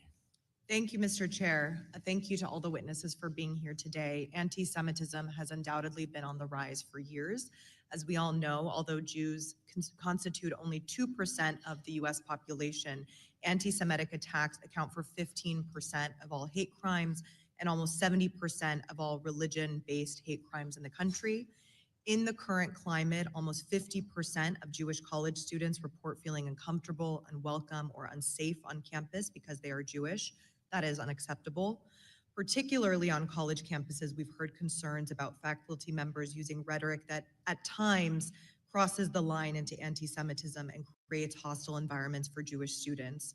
And while we are holding hearings to combat anti-Semitism on campuses, the very office in the Department of Education that works to protect Jewish students, the Office for Civil Rights, has been attacked, undermined, and cut by the Trump administration.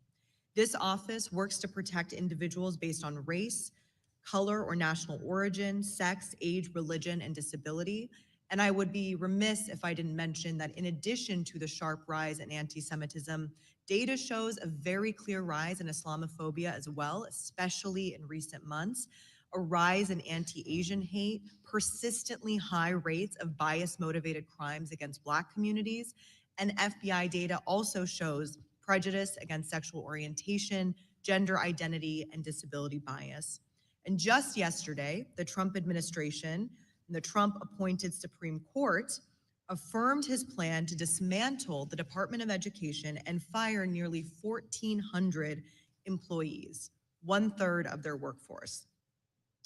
Mr. Nosenchuk, what effect will the decimation of the Department of Education, and especially this Office of Civil Rights, have on efforts to combat college anti-Semitism? Thank you for that question, Congresswoman. It is the job of the Office for Civil Rights to enforce civil rights laws and keep students safe. If there aren't the investigators and the resources to do the job, who is going to be going on to these campuses in response to complaints when instances of anti-discrimination occur to protect these students? I'm trying to think of another instance where there's a policy preference that says we need to prioritize this particular policy objective, and now we're going to gut the office charged with the responsibility to do the work. And since mass layoffs earlier this year, has the pace of investigation and resolution become faster or slower? My understanding is it's become slower, and that one approach that's been taken is just to dismiss wholesale a whole host of complaints, some unprecedented number within a 3-month period. So on that note, if you could clarify, do you know how many civil rights cases have been dismissed by the Trump administration and how that may compare to prior administrations? Well, I do know that there was this about 3,400 that were dismissed within a 3-month period from March through June, as that outpaced any rate of dismissal before. The way in which OCR operated when I worked there is every complaint that was filed that stated claim which was within the jurisdiction of OCR was opened for investigation. Doesn't mean that it necessarily resulted in a resolution agreement, but it was opened for investigation because the belief was that every student who has a complaint needs to be heard and their complaint examined to determine whether there has been discrimination that rises to the level of harassment or hostile environment under Title VI, and what the university that is accountable for protecting that student's civil rights is doing about it. Thank you so much. This year, in addition, the Trump administration shuttered 7 out of 12 civil rights enforcement offices, including the offices in New York City and San Francisco, 2 of the regions that are obviously represented on this panel today. Those offices were in the middle of handling over 6,000 cases. Mr. Nosenchuk, what role did these offices play in combating anti-Semitism under your tenure at the Office of Civil Rights? Thanks for that question. They played a very significant role. The offices that were shuttered were some of the most effective offices within OCR. I don't think, frankly, that that's a coincidence, and it happened that a number of those offices were the ones where a significant majority of the unprecedented number of anti-Semitism related investigations that we opened were being handled, and there was tremendous expertise. If you added it up, I imagine it would be decades or centuries of expertise if you added all the years of all the investigators who worked in these offices and really were deeply committed and are now shattered by the fact that they've lost their jobs and seen the office that they were dedicated to be basically eviscerated. Thank you. This administration has been weaponizing the rise of anti-Semitism in their war against higher education. If they were serious about protecting Jewish students and educators, they would be providing more funding and more staff for the Office of Civil Rights. Thank you. Thank the gentlelady. Her time has expired, and I recognize the gentleman from Missouri, Mr. Under. Thank you, Mr. Chairman, and thanks to all the witnesses for being here today. Chancellor Lyons, the UAW represents 48,000 academic workers in the University of California system. How many on the Berkeley campus? Are you aware? I don't have that. Yes, it does, number. right. Yeah. Well, the UAW has endorsed encampments that feature imagery supporting terrorism, has led student sessions on how to agitate on campus. Union leaders have even come to campus participating in anti-Semitic chants. A microbiology grad student filed a lawsuit, Yaniv versus UAW 4811, alleging that the union's activity contributed to a hostile work environment and violation of Title VII and the California Fair Employment Act. In your opinion, does the UAW contribute to anti-Semitism on the University of California, Berkeley campus or in the system? It would be inappropriate for me to speak to a case that is clearly in litigation, so I won't do that. I think it's also important to understand that unions are independent organizations, right? We don't control them, they don't control us. So it's not something that we have any direct control over. Now, here is an area where the union does seek to interact with Berkeley. The UC UAW strongly supports BDS, boycott, divest, and sanction, and is looking to impose it on the U of California system. In January and April of 2024. The UAW passed resolutions to that effect. If in the next round of collective bargaining, the UAW demanded a provision that implements BDS, would you counsel for agreeing to such a provision or oppose it? It is the stated policy of the University of California that we do not boycott countries. We have specific rules for when divestment can be considered, and we're very systematic about how we apply those rules. I can speak for myself personally. I would oppose it. Thank you.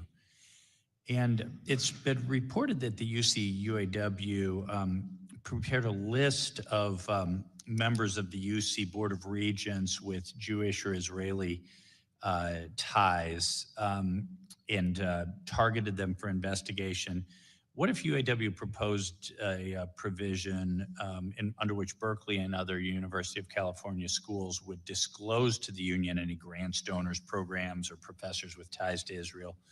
Would you counsel for agreeing to such a provision? There were some facts on the front end of your question that I take to be true, but I have no information on, so sure. I can't comment on that whatsoever. If they were asking for, in general, we do not provide information to the public or to outside entities like unions, and if it's publicly available, then it's publicly available. They can find it. So in general, we would not provide that kind of information unless there's some legal reason why we needed to. Thank you. Thank you. Mr. Groves, so Georgetown has a number of foreign campuses, Jakarta, Florence, London. I was wondering, I found myself wondering, how did the Qatar connection and Qatar campus of Georgetown University come to be? Did Qatar approach Georgetown or vice versa, or how did that work? This happened way before my time, so it's only through oral history that I know the answer. How long has it been? 2005, so that's been 20 years ago. Okay. And my understanding is that the vision of the Qatar Foundation at the time was to build a group of Western universities in Doha that would offer Western education to the region, in a vision that Qatar would gradually become a hub for higher education and research. Western style, Jesuit style higher education in the Middle East. Thank you. I'm out of time. Thank you very much. I yield back. I thank the gentleman. Now I recognize the gentlelady from Georgia, Ms. McMath. Thank you, Mr. Chair, and thank you to our ranking member Scott. Thank you to all of you that are witnesses today. We appreciate your time and being here. I also want to thank the students that are watching today, and I want to say again to each and every one of them, I am very sorry to those who have been victims of violent hate crimes at some of our other schools and that have appeared previously before this committee. As a mother of a child myself who was killed in a racially motivated shooting, I know what it is like for your family to be attacked solely because of who you are or how you were born. I know how painful it is for those preconceived notions that someone may have, preconceived notions that have nothing to do with the actions you have taken as an individual, for those notions to drive someone's entire view of you or your loved ones as a person. That is the type of dangerous mindset that took my son from me. And I want to remind everyone here how important it is that we engage in good faith to get this right. Anti-Semitism remains a growing threat on campus today, but the actions taken by the majority are not motivated by the rooting out of the evils of anti-Semitism and other forms of hate in American society. These actions today, they're not going to improve the situation. They're only fostering further distrust between different groups on and off campus. Instead of taking real steps to address anti-Semitism, the majority has cut the funding, as was mentioned earlier by one of our witnesses, and fired the federal employees tasked with responding to these incidents on school grounds. They have paused funding meant to protect synagogues and other Jewish community centers from shootings through the nonprofit security and targeting violence and terrorism prevention grant programs. They have openly defended the actions of violent felons and rabid anti-Semites, criminals that were directly involved in attacking police and killing an officer here at our Capitol on January 6th.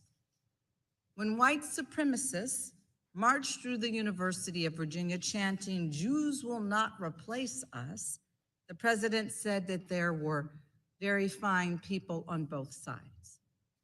These are not the actions of a party or president who is engaging in good faith. The attempt to explain away one of the oldest forms of hate solely for political gain is truly wrong. It undermines the centuries of interfaith struggle to build bridges and take the difficult but very necessary steps that will bring peace. It cheapens the sacrifice, the contributions of countless everyday people who have lived these realities, who put their reputations on the line and found it within themselves to put those preconceived notions aside, to really try to solve and resolve these differences, not just talk past each other. Fighting anti-Semitism should not be used as a political tool. The work is simply too important. The stakes are just too high.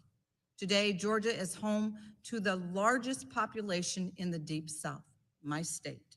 My home state has become a beacon of prosperity for Jewish families, hoping to live together in peace, free from judgment regarding their faith. But it has not always been this way. I live just a few miles from the site of one of the most heinous and violent acts of anti-Semitism in the history of this country, the lynching of Leo Frank. It takes the vigilance from all of us to ensure that the atrocities of the past never repeat themselves. I ask the American people and all those who care about religious freedom in this country, all those who want this country to live up to the promise that all of us were created equal, please compare what they hear from my Republican colleagues during these hearings to the actions that they take when the cameras aren't rolling. And I yield. Thank the gentlelady. Now I recognize the gentleman from Pennsylvania, Mr. McKenzie. Thank you, Mr. Chairman, and I appreciate the fact that we're continuing our hearings about anti-Semitism in higher education because it continues to be a persistent problem that we see far too often. My first question is for Dr. Lyons. This is the Education and Workforce Committee. We just heard from the last questioner on our side of the aisle about the relationship with the union UAW Local 4811 at the UC system and how they have been engaging in explicitly political activity, demanding divestment from Israel. And you've said that you don't support that. So what guardrails is the university going to put in place to make sure that collective bargaining is not used to push foreign policy demands? I'm not an expert in collective bargaining, but demands can be made. The other side of any negotiation is free to make demands. I think the position of the University of California has been clear and will continue to be clear. Gentlemen will suspend.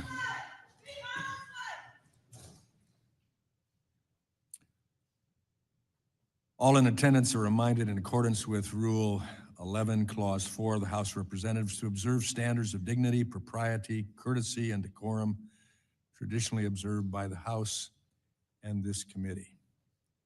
The chair notes that there is this disturbance that takes place, but this committee will continue and will complete its planned hearing.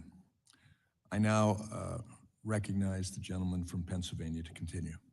Well, thank you, Mr. Chairman. And I would just go back to the questioning here. They can certainly make demands, but in a negotiation, if the administration stakes out a very clear position that they will not be accepting of foreign policy considerations being forced into a union negotiation, obviously that would help your leverage in this process and make it less likely that those things would go forward. Is that something that you're going to be willing to do? I just want to double underscore that the University of California position is that we will not be boycotting Israel or any country. That is my understanding of an already well-stated and clarified position. In any event, I can speak for myself, which is all I can speak for in response to your question, and the answer is yes, that position is that we should not go in that direction. Thank you. Next, I'll go to Dr. Matos Rodriguez. And this is relating to the unions that are representing some of your faculty and staff on your campus. We have heard, and there was a Wall Street Journal opinion article just from last week, how labor unions are feeding the anti-Semitism on campus. And the unfortunate incidents where members of the faculty and staff from Israel to gain the representation that they seek in a union are being forced to sign up with a union that holds explicitly anti-Israel positions. And so I would like to understand what you might be willing to do to help those faculty and staff because of that exclusive representation provision. How do they accurately express their views in a college setting and make sure that the union, who is their representative, is not running counter to their own interests? Thank you for your question. Our first responsibility is to make sure that in our campuses, the freedom to express your opinion is as preserved, and individuals might have different perspectives as the ones that you commented in your question need to be.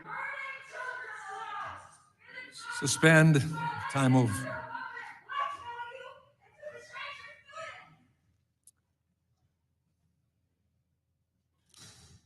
I don't know if it's appropriate, but I was expecting that one.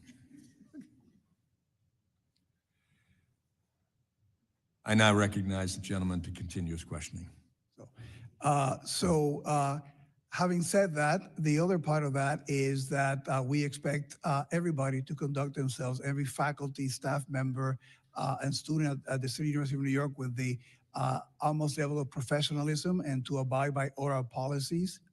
So our role is to make sure that we make those policies clear, that we make everybody understand that they have to abide by them.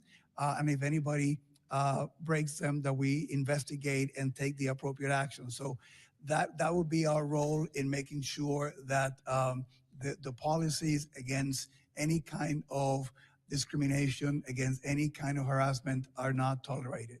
And that's fine, I understand that. What is the recourse for an individual faculty member if the representative body is a union that holds explicitly positions that run counter to their own interests? Can that person go around that exclusive representation? Would you support that? Those individuals have their resources available to them privately. What we can do is make sure that the voice of the City University of New York, as I mentioned to you, no tolerance of anti-Semitism, North Star of safety, that everybody in the university understands that and is safe to be able to. So would you negotiate a contract with an individual not in the union? That is not something that we are allowed to do by law. But would you support that? Because again, if the only representative body is one that is anti-Israel and this faculty member is from Israel, you're putting that person in a catch-22. We are clear about what the positions of the university are. I have been very clear about my opposition to BDS, and I have traveled to Israel with our presidents and deans to show that it's not just a statement, that we are building bridges and connecting with universities and cultural organizations there. Our role is to make sure that we put together what the vision of the university is, and in labor has, they're independent, so that they don't speak for the Gentleman's university. time has expired. I now recognize the gentleman from Florida, Mr. Fine. Thank you, Mr. Chairman. I'm going to be honest. I find the testimony today both disgusting, dishonest, and to be gaslighting, and I'm going to point it out here. We've heard that we unequivocally denounce anti-Semitism, unwavering support for our Jewish students. We have a zero-tolerance policy, and we will not put up with a call for violence. So let's explore that. I'd like to start with Dr. Rodriguez. Emmanuel Ness, the chair of your political science department, said he supports, quote, resistance by any means necessary, which includes violence. How can you say those statements that you support your Jewish students? Shut up and get out of here. Gentleman will suspend.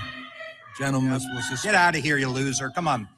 By the way, to be clear, I hold you all responsible for this. It is the attitude that you have allowed on your college campuses that make people think that this is okay. That is why this happens, because you have someone like Emmanuel Ness that says resistance by any means necessary, and I assume this person still works at your school. Is that correct? Microphone, please.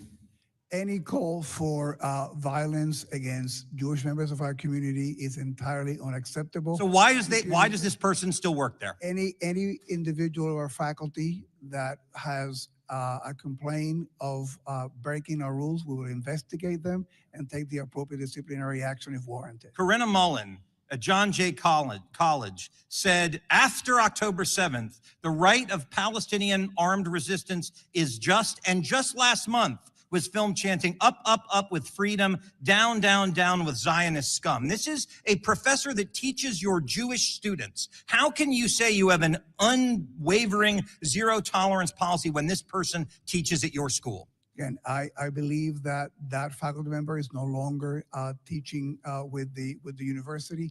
Any call for violence, any call for supporting Hamas or terrorism is entirely unacceptable, and we made those statements several times. At Berkeley, you're next. You created in the fall of 2024, you named Usama Makdizi the inaugural chair of a new endowed program in Palestinian Arab studies.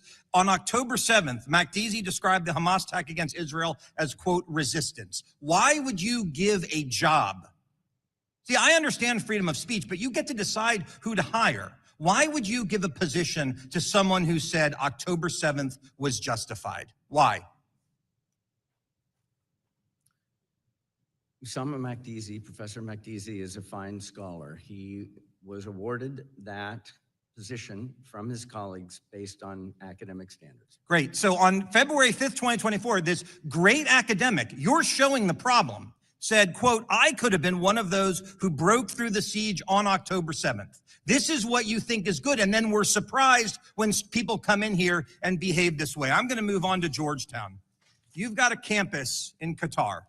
I note when my colleague, Vice Chair Owen, said, what would happen with a KKK student on campus? You said, yes, but. That's the problem with all of this. We believe that we should deal with racism, and we should. And I did a lot in the Florida legislature to do with that. But there should not be a but after it when it comes to anti-Semites. So at your school in Qatar, you had a October 24th, 2023, an event titled Decolonization is Not Just a Theory. It was an exhibition of armed resistance in Africa in solidarity with Palestine. What does decolonization is not just a theory mean to you, and what does it mean to Georgetown? I don't have knowledge of that exhibition. This was a student-led event, Congressman. All right, so Michael, I have 90 seconds left, and I'm going to end with this. I have a 17-year-old who will be applying to school next year. He's in Washington interning right now. And how in good conscience could you tell my son, who is Jewish, who's the reason I wear this kippah, how could you tell my son in good conscience that he would be safe at any of your schools? I'll give each of you, 20 seconds to try to answer that question. I would deeply hope he would feel safe. And there's a reason for this at Georgetown. If Jewish students don't feel safe, if they have fear, if it's not just hurtful to them, it destroys our mission of interfaith dialogue. And They that's don't the feel reason. safe right now. Your turn. I have spoken to many students. We have recruited actively in the Jewish community at CUNY. I've actually began a program of extending a program that we have with recruiting in the high schools to the yeshivas, which is College Now. And again, we have listened. I have met with the students, gone to the Hillel, listened to their concerns, and I've told them that we need to do better. We have made the changes, and we're showing the results. And listening and being committed to their safety is something that I wake up every day to do. Yeah, I don't even need an answer from Berkeley, given the answer to that question about that professor. I would tell you this, the Jewish students on your campus, they do not feel safe today, and you all should be ashamed about that. With that, I yield back. I thank the gentleman, and I recognize the gentleman from Wisconsin, Mr. Grothman. Thank you. First of all, just a quick general statement. This has been talked about, the third or fourth, fifth, whatever, committee hearing dealing with anti-Semitism on American campuses. The fact that in many campuses, the Jewish students don't feel safe because of what's going on or not being done on the part of the administration. I'll point out, we could sit here for years, we're never gonna have a committee hearing on anti-Semitism at the construction site. We're never going to have one anti-Semitism working in retail or working in manufacturing or in the military, or anti-Semitism in the retirement home. This is basically a university problem. And I think it became a problem because we have such a slanted overall view of the world in the university compared to the country as a whole. You know, in an ideal world, I think you'd say that the university faculty represents a cross-section of the country. But we all know that's not true. If we talk to university professors, they'll tell you I was the only person out of 20 people here who voted for President Trump in my department or whatever. And, you know, not every state keeps track of, you know, which party you register in, but in universities that they do keep track, or people do studies, the universities are just overwhelmingly Democrat, which is a breeding ground for this anti-Semitism, because right now, the progressive wing of the Democrat Party, not the entire Democrat Party, but the progressive wing of the Democrat Party, which kind of drives the train over there, this anti-Israel feeling has become one of the things, along with global warming or racism or whatever, that becomes the norm. I'll ask a couple of you guys. I guess I'll start with Dr. Lyons. Do you feel your university ideologically across the board represents the country as a whole, or even California, as far in disciplines in which there's an ideological component? Law school, journalism school, political science. Does it bother you if it is, you know, the country as a whole right now is about 50-50. Does it bother you that you do not, that I assume, like most college campuses, your student body and your faculty, especially your faculty, don't even remotely represent America? Ideological or political considerations are not conditions for employment at UC Berkeley. That's no, the question is, if we were talking about affirmative action and you had 8,000 faculty and 5 were Black, you would say that's a problem. Now, given that everybody brings a certain ideology to their job, particularly if you're teaching students, that is a problem if it doesn't represent America. I mean, I've been doing this for over 20 years, a politician back home and here. Again and again and again, I hear from college students who can't say what's on their mind in an essay or whatever because they know the teacher give them a bad grade, or feel the teacher give them a bad grade if you didn't give the progressive viewpoint of the world. Does this bother you, and do you think this is any of the problem? We'll ask you, Dr. Well, your statement about getting a bad grade because of Does it bother you? Does Yeah, it bother you it that bothers does it me bother you deeply. that your faculty does not remotely represent America? It What is bothers me- disproportionately not only Democrat, but progressive Democrat, which is where this idea that anti-Israel is the thing to come from. That's where it comes from, the progressive left. And way disproportionately, your faculty also comes from the progressive left. That's why these people get away with this and think it's normal. What bothers me, Congressman, is anything that interrupts a dialogue across different intellectual positions. So it doesn't bother you if 95% of your faculty in disciplines that have an ideological component are progressive Democrats? Not if we have a Oh, thriving good. dialogue. Okay, Mr. Rodriguez, what do you think about that? Well, we have about 20,000 faculty members of the City University of New York, and they are a diverse group of. Do they of represent, do they even remotely represent America as a whole? I have no way of knowing You that. must have idea, when you walk around campus and it was a week going to the last election, were there robust debates in which half the people were for Trump? Of course not. You're very, very skewed faculty, which is where this whole problem comes from. Do you acknowledge that your faculty does not ideologically Gentlemen, to finish represent the America? question as quickly as possible. Again, we have a large number of faculty, and they represent diverse points of view, diverse political viewpoint all across the City University of New York. If I ask you to name. The gentleman's time has expired. Thank you for being friendly. He yields back. I now recognize the gentlelady from Minnesota, Ms. Omar. Thank you, Chairman. It seems that the majority on this committee is eager to continue enabling this administration's repressive agenda. President Trump's attack on civil liberties and academic freedom are well documented. While Republicans continue their charade, new information about the Trump administration's policy of ideological deportations is coming to light. Last week, a senior ICE official testified in court that the agency is using the website Canary Mission to target students for deportation. Canary Mission is an anonymous site that blacklists and doxes individuals, charging them with anti-Semitism through little evidence or zero due process. It has long been criticized for its McCarthyism tactics that surveil students, repress speech, and instill a culture of fear across campuses.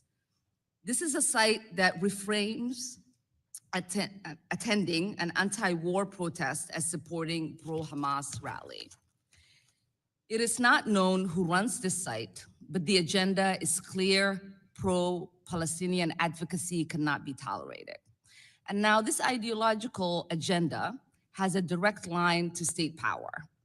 Let's recall the high-profile case of student Romeza Ozturk, who was illegally detained by ICE and held for 6 weeks after writing an op-ed in support of Palestine. Curiously, that op-ed was published entirely a year before ICE chose to target her. But right before her abduction, Canary Mission posted a profile of her on its website accusing her of anti-Israel activism for writing the article. The same profile that ICE has now admitted to using in their internal memo. In a matter of weeks, she was picked up and her student status was terminated. Canary Mission loudly claimed credit for her detention, and it seems that credit was earned. This shameless authoritarian display of weaponizing a blacklist to crack down on political speech and detain academics is a page directly out of the McCarthy playbook. President Cropes, Chancellor Rodriguez, and Chancellor Lyon, this question is for the three of you. In the light of these escalations, with students facing detention, deportation in retaliation for their clearly protected speech, how are your campuses protecting students who are exercising their First Amendment rights? We have free speech policies that are crystal clear. And in fact, we've clarified them over time to permit speech. We don't permit any violence with regard to to the promotion of any particular viewpoint. And we try to act on violations of those policies quickly and fairly. Thank you, Chancellor Rodriguez. We make sure that all students are informed about our policies. We want students and all the members of our community to exercise the right to free speech, but they have to do it abiding by our rules and regulations. We're also investing, as I indicated earlier, in this constructive dialogue initiative. We want individuals to have the tools to have difficult conversations, to be able to have them, but to do them in a way that is respectful and civilized. And the best way also to empower the students is to provide them with information.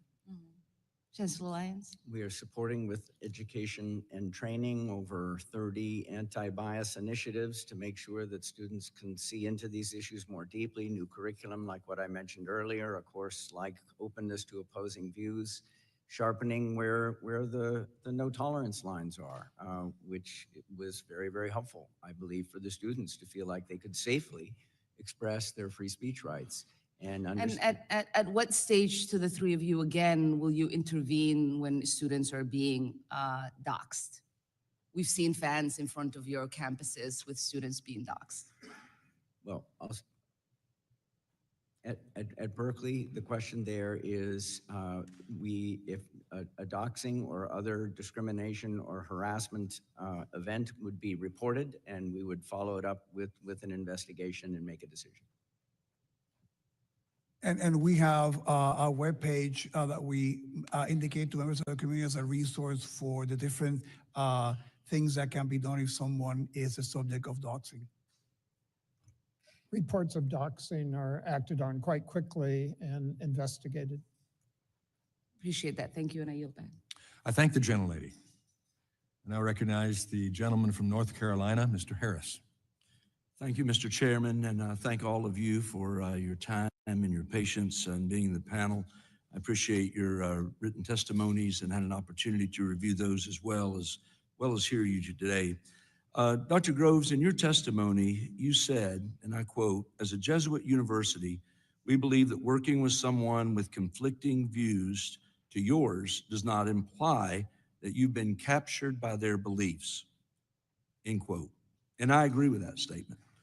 Unfortunately, it seems that some at Georgetown have been captured by the beliefs of some ideologies that are at odds with Georgetown's Catholic and Jesuit mission. In fact, it looks like you are celebrating ideas that are in direct opposition to those values. Earlier this year, you awarded a medal to Sheikha Moza bint Nasser, the mother of Qatar's Emir and chair of the Qatar Foundation. Yet months prior to giving this award, Sheikha Moza had posted on social media comments praising the October 7th attack on Israel. She praised the mastermind of the October 7th attack, Yahya Sinwar, saying, quote, "The name Yahya means the one who lives. They thought him dead, but he lives," end quote. And she added, apparently referring to Israel, quote, "He will live on, and they will be gone," end quote. I have to ask, why did you give a medal to someone who had made such anti-Semitic comments and represents a government that supports a U.S. designated terror organization like Hamas? Well, thank you. Thank you for the question. The award to Sheikha Moza was given for her work, decades-long work, for educating, getting access to education to the poorest children around the world. At this point, there are 22 million children in the world that would not have had access to education without her work. It was for that work that we honored her. Okay, and I hear that, but you also said at the award ceremony that the medal, quote, "is reserved for individuals whose contributions reflect the university's deepest commitments," end quote. Is the destruction of Israel something Georgetown would support? The deepest commitments of Georgetown stem from our Jesuit heritage of educating youth around the world, and she amplified, she's a great example of that through her work over the decades. But I'll repeat the question. Is the destruction of Israel something Georgetown would support? I don't support that tweet. That tweet is not consistent with Georgetown policy. We honored her for her decades of work in access to education to the poorest children of the world. Okay, if her remarks don't reflect the university's deepest commitments, would you consider revoking the medal? We will not revoke the medal because the reason for the medal remains true. Her decades-long work in educating the poorest children of the world. 22 million children having education that they wouldn't have had without her work. Chancellor Matos Rodriguez, a Jewish student withdrew from Brooklyn College after her professors repeatedly described Jews as white oppressors. They told her that Jews, therefore, had no right to speak about their history of oppression. Are Jews white oppressors? I do not share that belief. I find the commentary entirely unacceptable, and I also find deeply disturbing that a student that was accepted to one of our schools felt that needed to do something like a transfer because of that. DEI is fundamentally based on dividing people by the color of their skin and categorizing them on that basis as oppressor or oppressed. With that in mind, do you believe that DEI ideology makes campuses a safer place for Jewish people? Diversity has been part of the City University of New York since its founding. We represent the diversity that we have all across our 5 boroughs. It's been one of the key elements of the DNA of CUNY since the founding of the Free Academy. So we are committed to that work of diversity, and it's been part of CUNY's work since its founding. So are DEI programs an effective way, you would say, to address anti-Semitism? We, in our work, when we work with students who are coming in and we teach them about the diversity of all our communities, we include anti-Semitism and the members of the Jewish community as part of that diversity effort. Okay. Mr. Chairman, I yield back. I thank the gentleman. I now recognize the gentleman from Indiana, Mr. Messmer. Thank you, Mr. Chairman. Mr. Matos Rodriguez, following up on Ms. Stefanik's line of questioning from earlier, in 2021, you hired Salih Abdallah as CUNY's Chief Diversity Officer, despite her previous employment at the Council of American Islamic Relations, or CARE. The Director of CARE said after the October 7th attacks that he was happy to see people breaking the siege. Is CARE an anti-Semitic organization? Again, the comment that you describe is entirely unacceptable and inappropriate. I mean, CARE, I don't know about their policy about being anti-Semitic or not. For the City University of New York, we do not tolerate anti-Semitism of any kind. Okay, thank you. You previously stated that Abdallah does not handle cases directly pertaining to students and faculty, but she is the Chief Diversity Officer. Considering her background, was it appropriate to hire her to oversee CUNY's anti-discrimination efforts? Again, that hire was not a direct hire that I made. Our commitment is that all our employees and faculty and staff abide by our policies and by our code of conduct, which would include no tolerance for anti-Semitism. That's the conduct that we expect. And if any employee is seen to be breaking those rules, they'll be investigated and the appropriate disciplinary action will be taken. Okay. You have said that Abdallah's work at CARE is consistent with CUNY's commitments to inclusion and respect. You remain confident that she can objectively investigate anti-Semitism at CUNY? We have had no complaints with that employee. And again, as I said before, our commitment is if any member of the CUNY community, faculty, staff, or student violates our policies, violates our code of conduct, we will investigate. We've done it and we've taken action. Has she been removed from any anti-Semitism investigations at this point? Again, there was one case in which, in the petition by an individual involved, suggested, and we accommodate that individual. Okay. Chancellor, earlier you said that only 3 of the 7 students were disciplined at CUNY for their participation in an encampment. Why were only 3 disciplined, and what kind of discipline did they receive? Again, I cannot speak to the specific cases of discipline. We work with the district attorney's office in that case. One of the things, and they were individuals that were engaged in breaking into the administrative building at City College.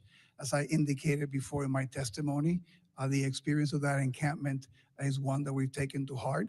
We have zero tolerance for encampments in CUNY right now, and we have doubled down in our efforts to make sure that our rules about time, place, and matter are clear to the students. And we've also invested heavily in additional security to be able to prevent any such situation occurring again. Thank you. Chancellor Lyons, Berkeley professor Usama Makdisi described Hamas's October 7th attack as resistance. He also reposted an article praising the determination and courage of Hamas terrorists, saying they heroically defended their homeland. Do these statements endorse violence against Jewish people?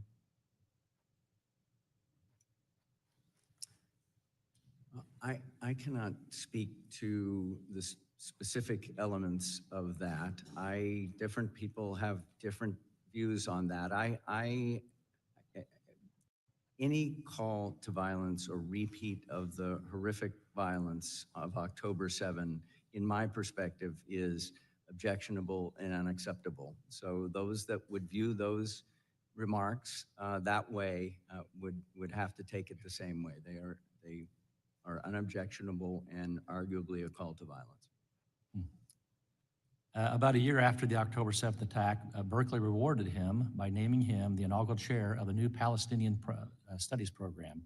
This is one of the demands of the UC Berkeley's violent anti-Semitic encampment in April of 2024. Berkeley contributed $500,000 to this new program. I know you were not chancellor then when it was stood up, but in your view, was this decision to appease anti-Semitic violent student demonstrators wrong or right? I can't speak to the context. I don't have the facts or the circumstances upon the making of that investment in that program. I will also say that a very similar investment was made in our Jewish studies program at the same time. Okay, thank you. I'll yield back the rest of my time. I thank the gentleman. I recognize the gentleman from Washington, Mr. Baumgartner.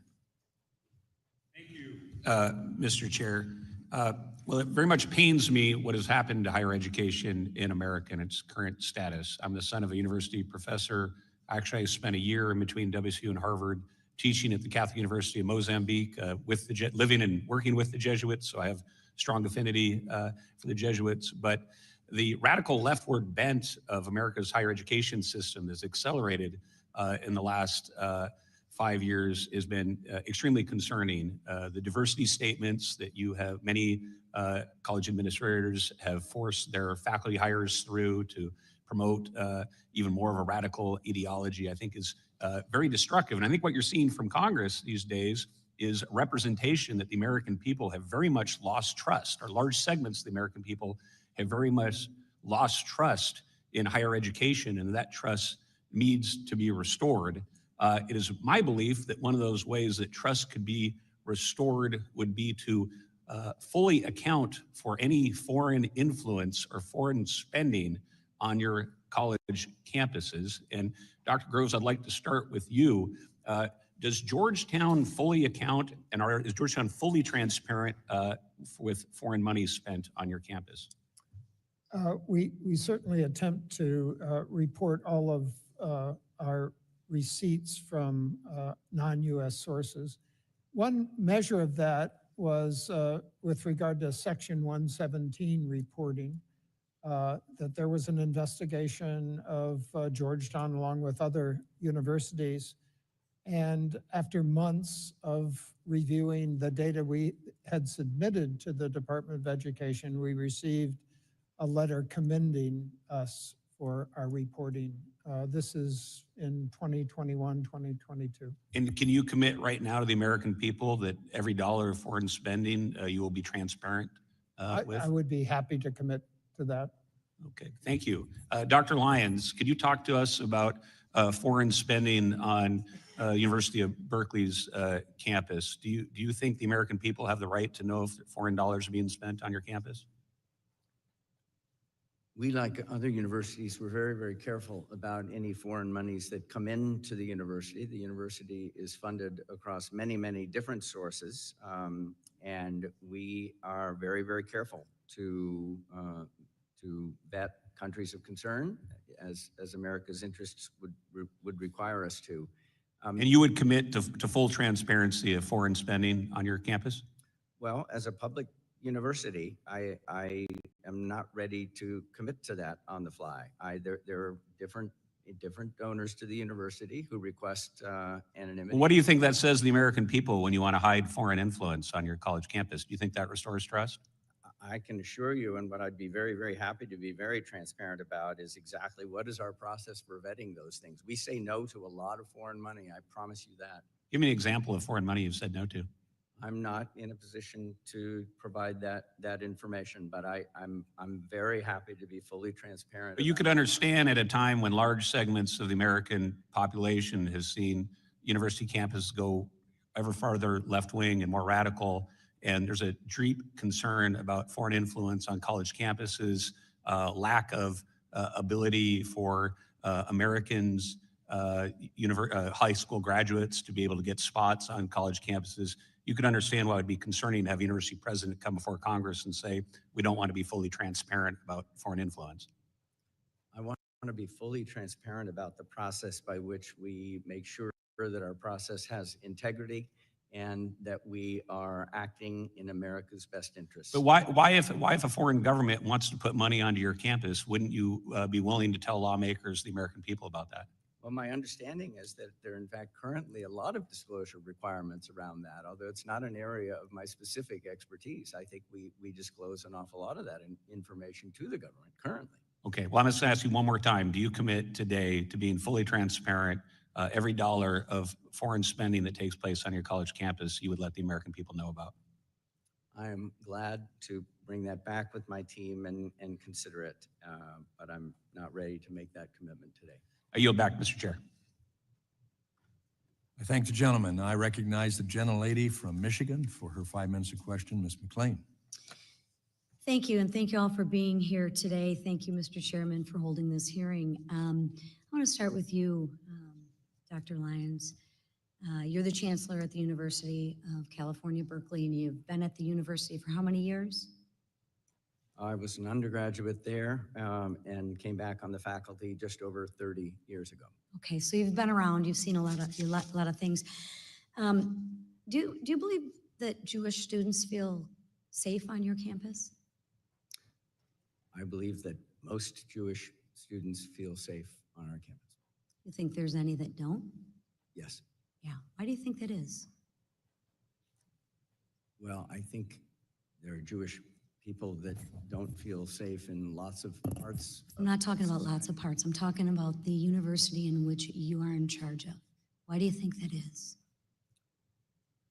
I think there is anti-Semitism in society, and I'm not talking about society, and I appreciate your diversion of the question. I'm talking about the university. So why do you think Jewish students don't feel safe at your university in which you're in charge of? Just curious.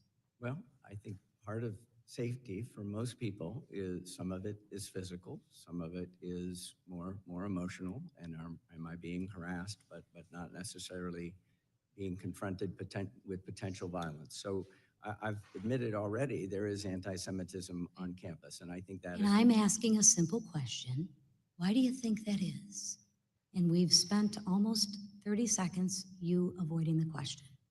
Well, I do believe that public universities are reflections of society, and I believe that the anti-Semitism on society is present on our campus. Do you believe you can influence the direction and how people feel on your university? Do you have any influence on that? Do you believe the actions that you or your staff or faculty members take have influence on that? Yes. I would agree. Are you committed to taking the action to making sure that all Jewish students, as well as all students, feel safe on your campus? I am committing to striving to reach that goal, correct. Wonderful. Okay. So just quickly, if a Black student's home was vandalized with a noose and racist graffiti and a note was left saying that you're next, would you consider that an example of racism or discrimination? On its face, personally, yes. Wonderful. Well, in December of 2023, while you were a senior executive there, a Jewish student's home was robbed and a note was left saying, F you. They wrote out the real word. Free Palestine from the river to the sea. You think that's helpful for the Jewish students? No. No. What action did Berkeley take? I believe that was predated my time, but what I can say It is, predated your time as chancellor, but you were there as a senior executive. well, I don't know this for a fact sitting here, but I am almost sure that that was reported and that was investigated, and And what was the result? it is I hard. mean, it's great that we report it and we investigate it, but you notice the one thing that's missing is like the result. Okay, all right. In your testimony, you rightly acknowledged Hamas's invasion of Israel as a terrorist attack. Dr. Makdi, a professor of history at Berkeley University, on the other hand, said, I could have been one of those people who broke through on the siege on October 7th. What do you think he meant by that? I can't speak to. I know, but not you're a in- pretty intelligent man, or at least come off as a pretty intelligent man. What do you think he meant by that? I'm not. Put yourself in a Jewish student's, Look, I think I want to separate the phrase from the person. If I heard some other person. We can't separate the phrase from the person because of this professor who works at the university in which you are in charge of. So as much as we want to separate it and dance around it, let's not, because the person that works at your university said this. So I would like to know, because you're so educated, and you are, and you tout yourself at that, and you've earned that. What do you think the professor meant?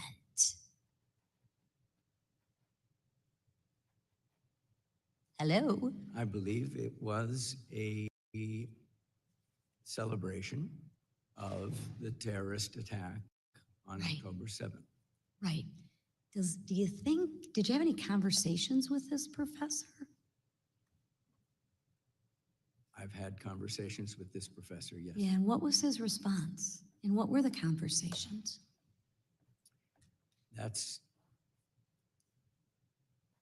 He's a fine scholar, and That's a fine scholar that spews hate, and the people who pay, the students, don't feel safe. That's great, he's a fine scholar. I'm sure there's a lot of murderers in prison that are fine people too, fine scholars. But they do some pretty nefarious and heinous acts. So you want to explain what the conversation was? Gentlelady's time has expired. Saved by the bell. Thank you, Mr. Chairman. I thank the gentlelady. Now I recognize the ranking member of the committee, Mr. Scott from Virginia. Thank you, Mr. Chairman.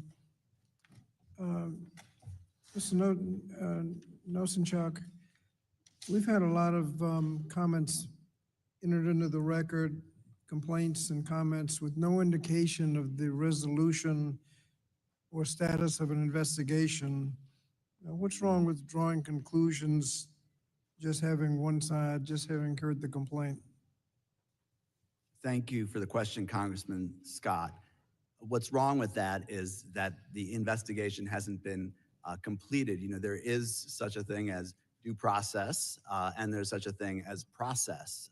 And both of those need to be observed so that everyone involved in a particular investigation has their views and or perspectives heard, and then the evidence can be evaluated and a determination can be made as to whether, you know, in the case of a Title VI violation, the criteria for harassment or hostile environment have been met. Now, Title VI has a process starting with a complaint, an investigation, an opportunity to cure, and then a sanction if it's not successful. What's wrong with imposing a sanction in the beginning, like withholding funds or something like that, before the investigation has even taken place? Thank you for the question. What's wrong with that is, first of all, it prejudges the situation, it preempts the long-established processes. As I said in my testimony today, previous administrations, including the first Trump administration, have adhered to these processes in order to hold universities responsible for Title VI violations. And in addition to that, taking huge amounts of funds away ultimately, hurts the very students who it's supposed to help, and depletes the university of resources that it could use to address issues like rising anti-Semitism on campus. And this focus, we've been focusing on anti-Semitism alone, none of the other forms of hate. What's wrong with that? Well, we are living in a time of increased hate and prejudice and bigotry of all types. Many of the investigations that OCR resolved involving anti-Semitic discrimination also included instances of anti-Arab, anti-Muslim, anti-Palestinian discrimination, race discrimination. The fact of the matter is that if a university is falling short in its responsibilities to protect one group, there's certainly the possibility that their policies and procedures and responses are inadequate to protect other groups. Thank you. Dr. Groves, we've heard a lot about foreign influence. Can you tell me what influence your university has had on the culture in Qatar? We're very proud of our mission in Qatar. It's completely consistent with the Jesuit animation of working at the frontiers, of serving groups that are not served easily in Washington. So we are giving a curriculum that's precisely the same as the curriculum we give in our DC campus, but we're giving it to students who represent 80 different countries of the world. They are receiving the Jesuit education. They take 2 theology courses and 2 philosophy courses. On our campus, they enjoy all the give and take of academic freedom that takes place at our DC campus. And 70% of the students are young women, a group that is underserved in that region. So over the 20 years. And what effect does that have on the culture? I'm convinced that gradually opening the eyes to new ways of thinking that we represent there you can see the change occurring already. Our alumni are taking positions of great importance over time in many countries of the world. Thank you. Do any of the colleges have Title VI monitors? Yes, we do. Georgetown does.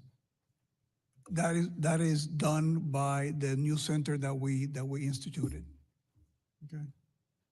Dr. Yes, Lyons? Berkeley does. And what is, well, I guess I'm out of time. Thank you. Why are you worried about being out of time? Well, Nobody else is. I'm trying to. That's why I like my ranking member. I recognize now the gentlelady from Illinois, Ms. Miller. Thank you, Chairman Wahlberg, and I especially want to thank you for your continued commitment to rooting out all anti-Semitism on our college campuses. In recent months, and since the October 7th attack, anti-Semitism has exploded, especially on the campuses that we're discussing today. Many of these colleges are hiding behind the First Amendment, claiming that anti-Semitic speech is protected. However, Title VI of the Civil Rights Act specifically prohibits harassment that creates a hostile work and learning environment on any campus that receives federal funding. Sadly, dozens of anti-Semitic incidents have occurred in my home state of Illinois at Northwestern University, DePaul University, and the University of Illinois Urbana-Champaign. This committee has taken the lead on addressing anti-Semitism on college campuses, all to ensure that Jewish students and faculty are protected. We will continue to hold every college accountable for anti-Semitic rhetoric and acts of violence on their campuses because this hateful ideology has no place in America.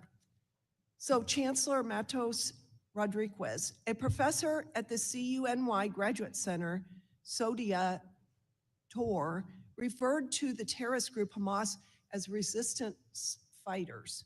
Secondly, a professor at Brooklyn College, Emmanuel Ness, has said the Zionists are Nazis. So what I want to know is how can you expect to have a safe campus for all students, faculty, and visitors when your professors publicly condone violence against Jews? Well, I have been very clear that Hamas is a horrible terrorist organization, and we have no tolerance at the City University of New York for anyone who would embrace that support of Hamas. So in light of having no tolerance, does that mean that these professors were dismissed then? And I don't know the first case of the professor. Let me just tell you that I clearly condemn the statements, and it's been my testimony here and our practice that if any member of the City University community violates our policies and our code of conduct, we will conduct an investigation, and if discipline is warranted, we will take it, and we will not hesitate to do that, and we have done so. Is this the first you're hearing about these two professors? I am not familiar with the first. The second one I'm familiar with.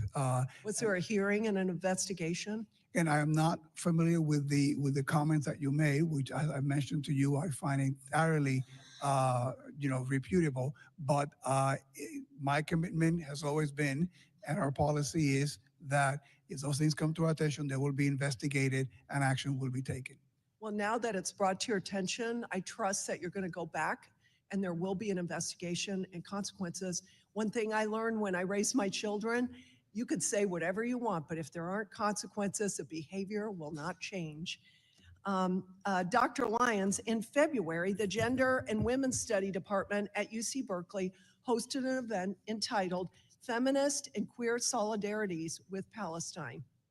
During the event, speakers repeatedly denied that Israeli women were gang raped by Hamas terrorists on October 7th, 2023, and argued that Israel was weaponizing feminism.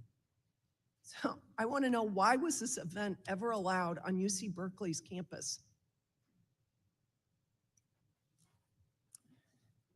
This was an online event, and it was an event that was pulling together faculty. It was organized by one of our fine faculty, a full professor, and we knew that the ideas might be controversial. We did not know exactly what people were saying. It was a legitimate event.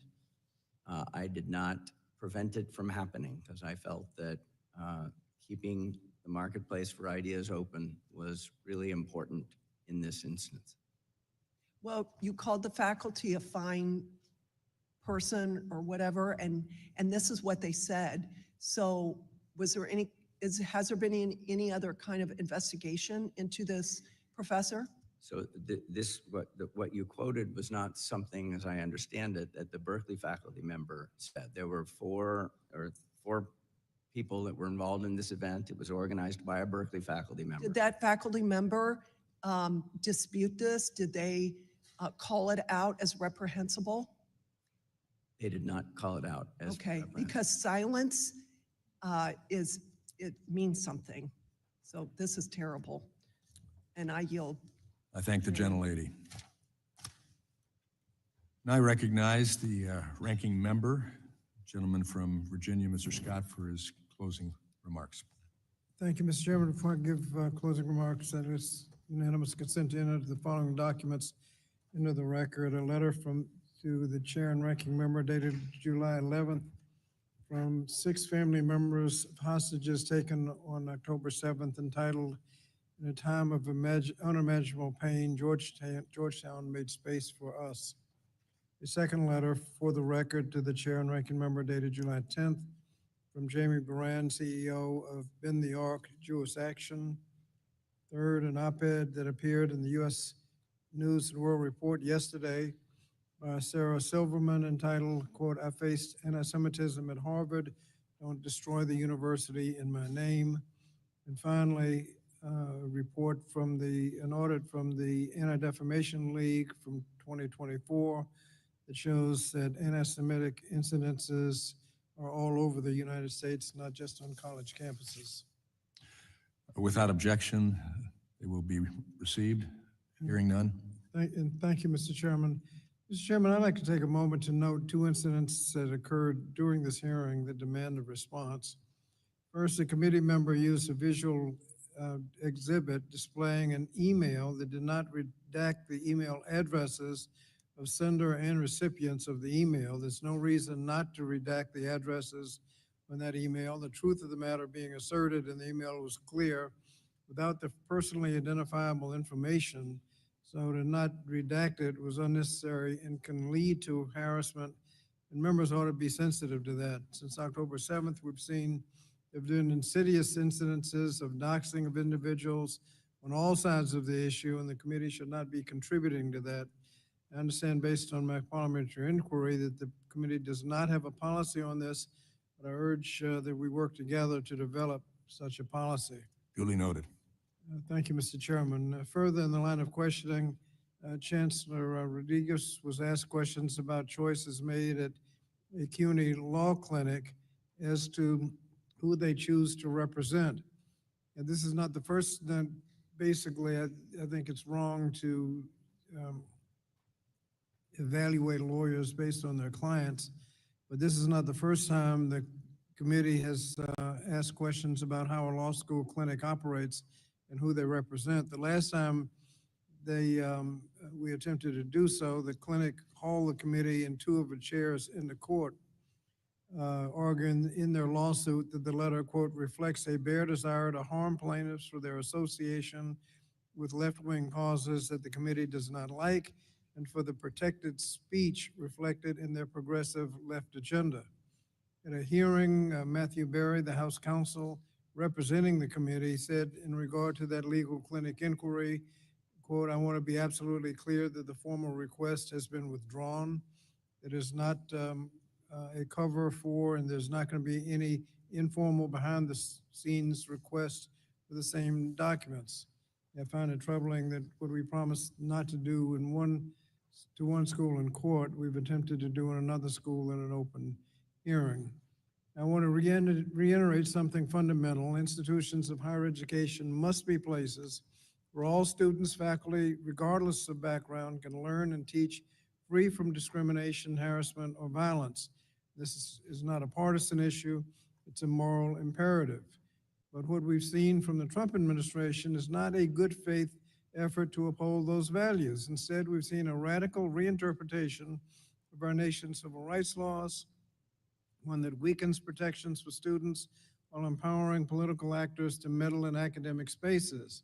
They've shifted the standards schools must meet, stripped institutions of clear guidance, and in doing so, created an atmosphere of fear, confusion, and intimidation.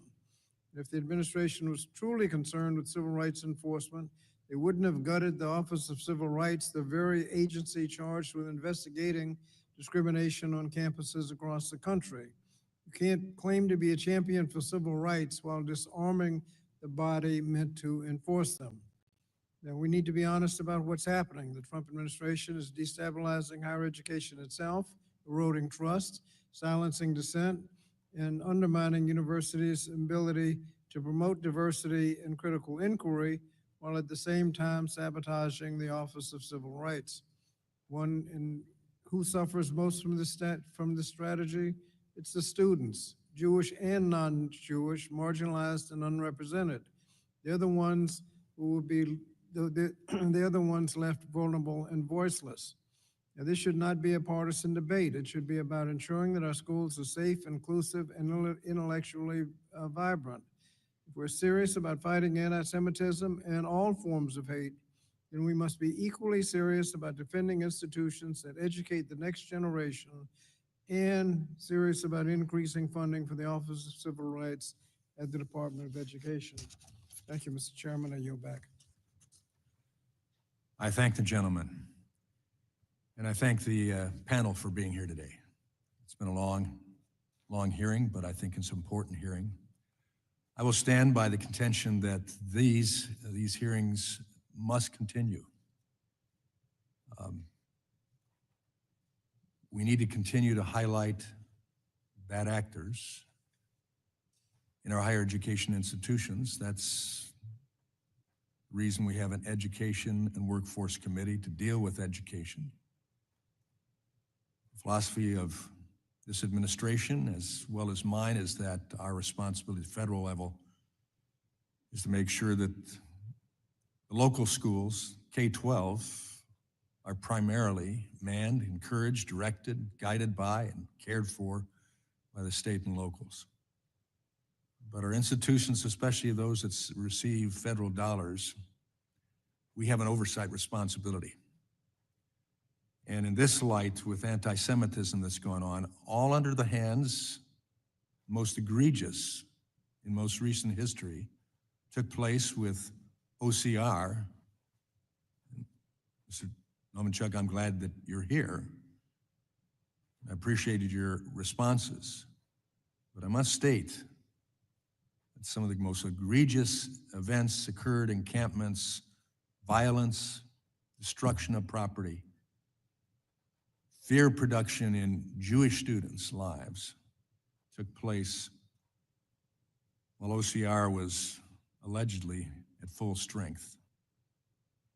But I've seen that at the universities as well, encouraging that Georgetown disciplined Professor Brown. But this was long overdue. I'm disappointed that in what we've heard today, CUNY, as a chancellor, Mr. Rodriguez, you couldn't say CARE is anti-Semitic. Georgetown refuses to recognize anti-Semitism at its Qatar campus, at least unwilling to say that their responsibility is to make sure that the activities that go on at the campus, that the awards that are given to people who are anti-Semitic seems to continue. I'm concerned about that. Berkeley admits abhorrence of the views of the professor and rewarded with his own program, but won't do anything about it and refers to him as a fine scholar. That's something I could not refer to him when he misses a moral issue of humanity. Georgetown couldn't affirmatively say it wouldn't allow a member of the KKK to come speak. CUNY severely underrepresented the number of anti-Semitism complaints received. So those are concerns that we still have. I express appreciation for the statements that each of you have made about attempting to do better, to push back on anti-Semitism. I express appreciation sincerely for that. I hope that other institutions that watch this hearing are enlightened of the fact that that's expected of them as well. We also know that there are hundreds of higher ed institutions all across this country who have none of this anti-Semitism in a virulent nature evidenced on their campuses. They're still humans on the campuses, we get that. But we have to end this. And then I would also add that our concern is that as students leave these campuses with the experience of anti-Semitism and faculty members that are indoctrinating them in that direction, that our K-12 students are in danger next. And that's what our states will have to face as they come to understand that this is something that can be experienced and accepted if we're not careful. So I say we ought to have these hearings. And we'll have plenty of other hearings as well on other issues and topics. But I would contend as well that anti-Semitism is also available to express anti-Americanism as well. We have a responsibility for that. So I thank you again for being here today. I would say for those that are watching, we expect you to step up to the plate and aggressively end any type of anti-Semitism, racism, we'll add that as well, Islamophobia, or anything else, to make sure that we have diverse campuses, but they promote education that refines, builds up, and is secure for all students on campus. I would like to thank our witnesses again, and I'd like to ask that they be allowed to leave before the rest of the audience because of some of the concerns. And I note that it was not the Jewish spokespersons disrupting this hearing today. I think that can be noted all across. We'd ask that the witnesses be allowed to leave first. Without objection, there being no further business, the committee stands adjourned.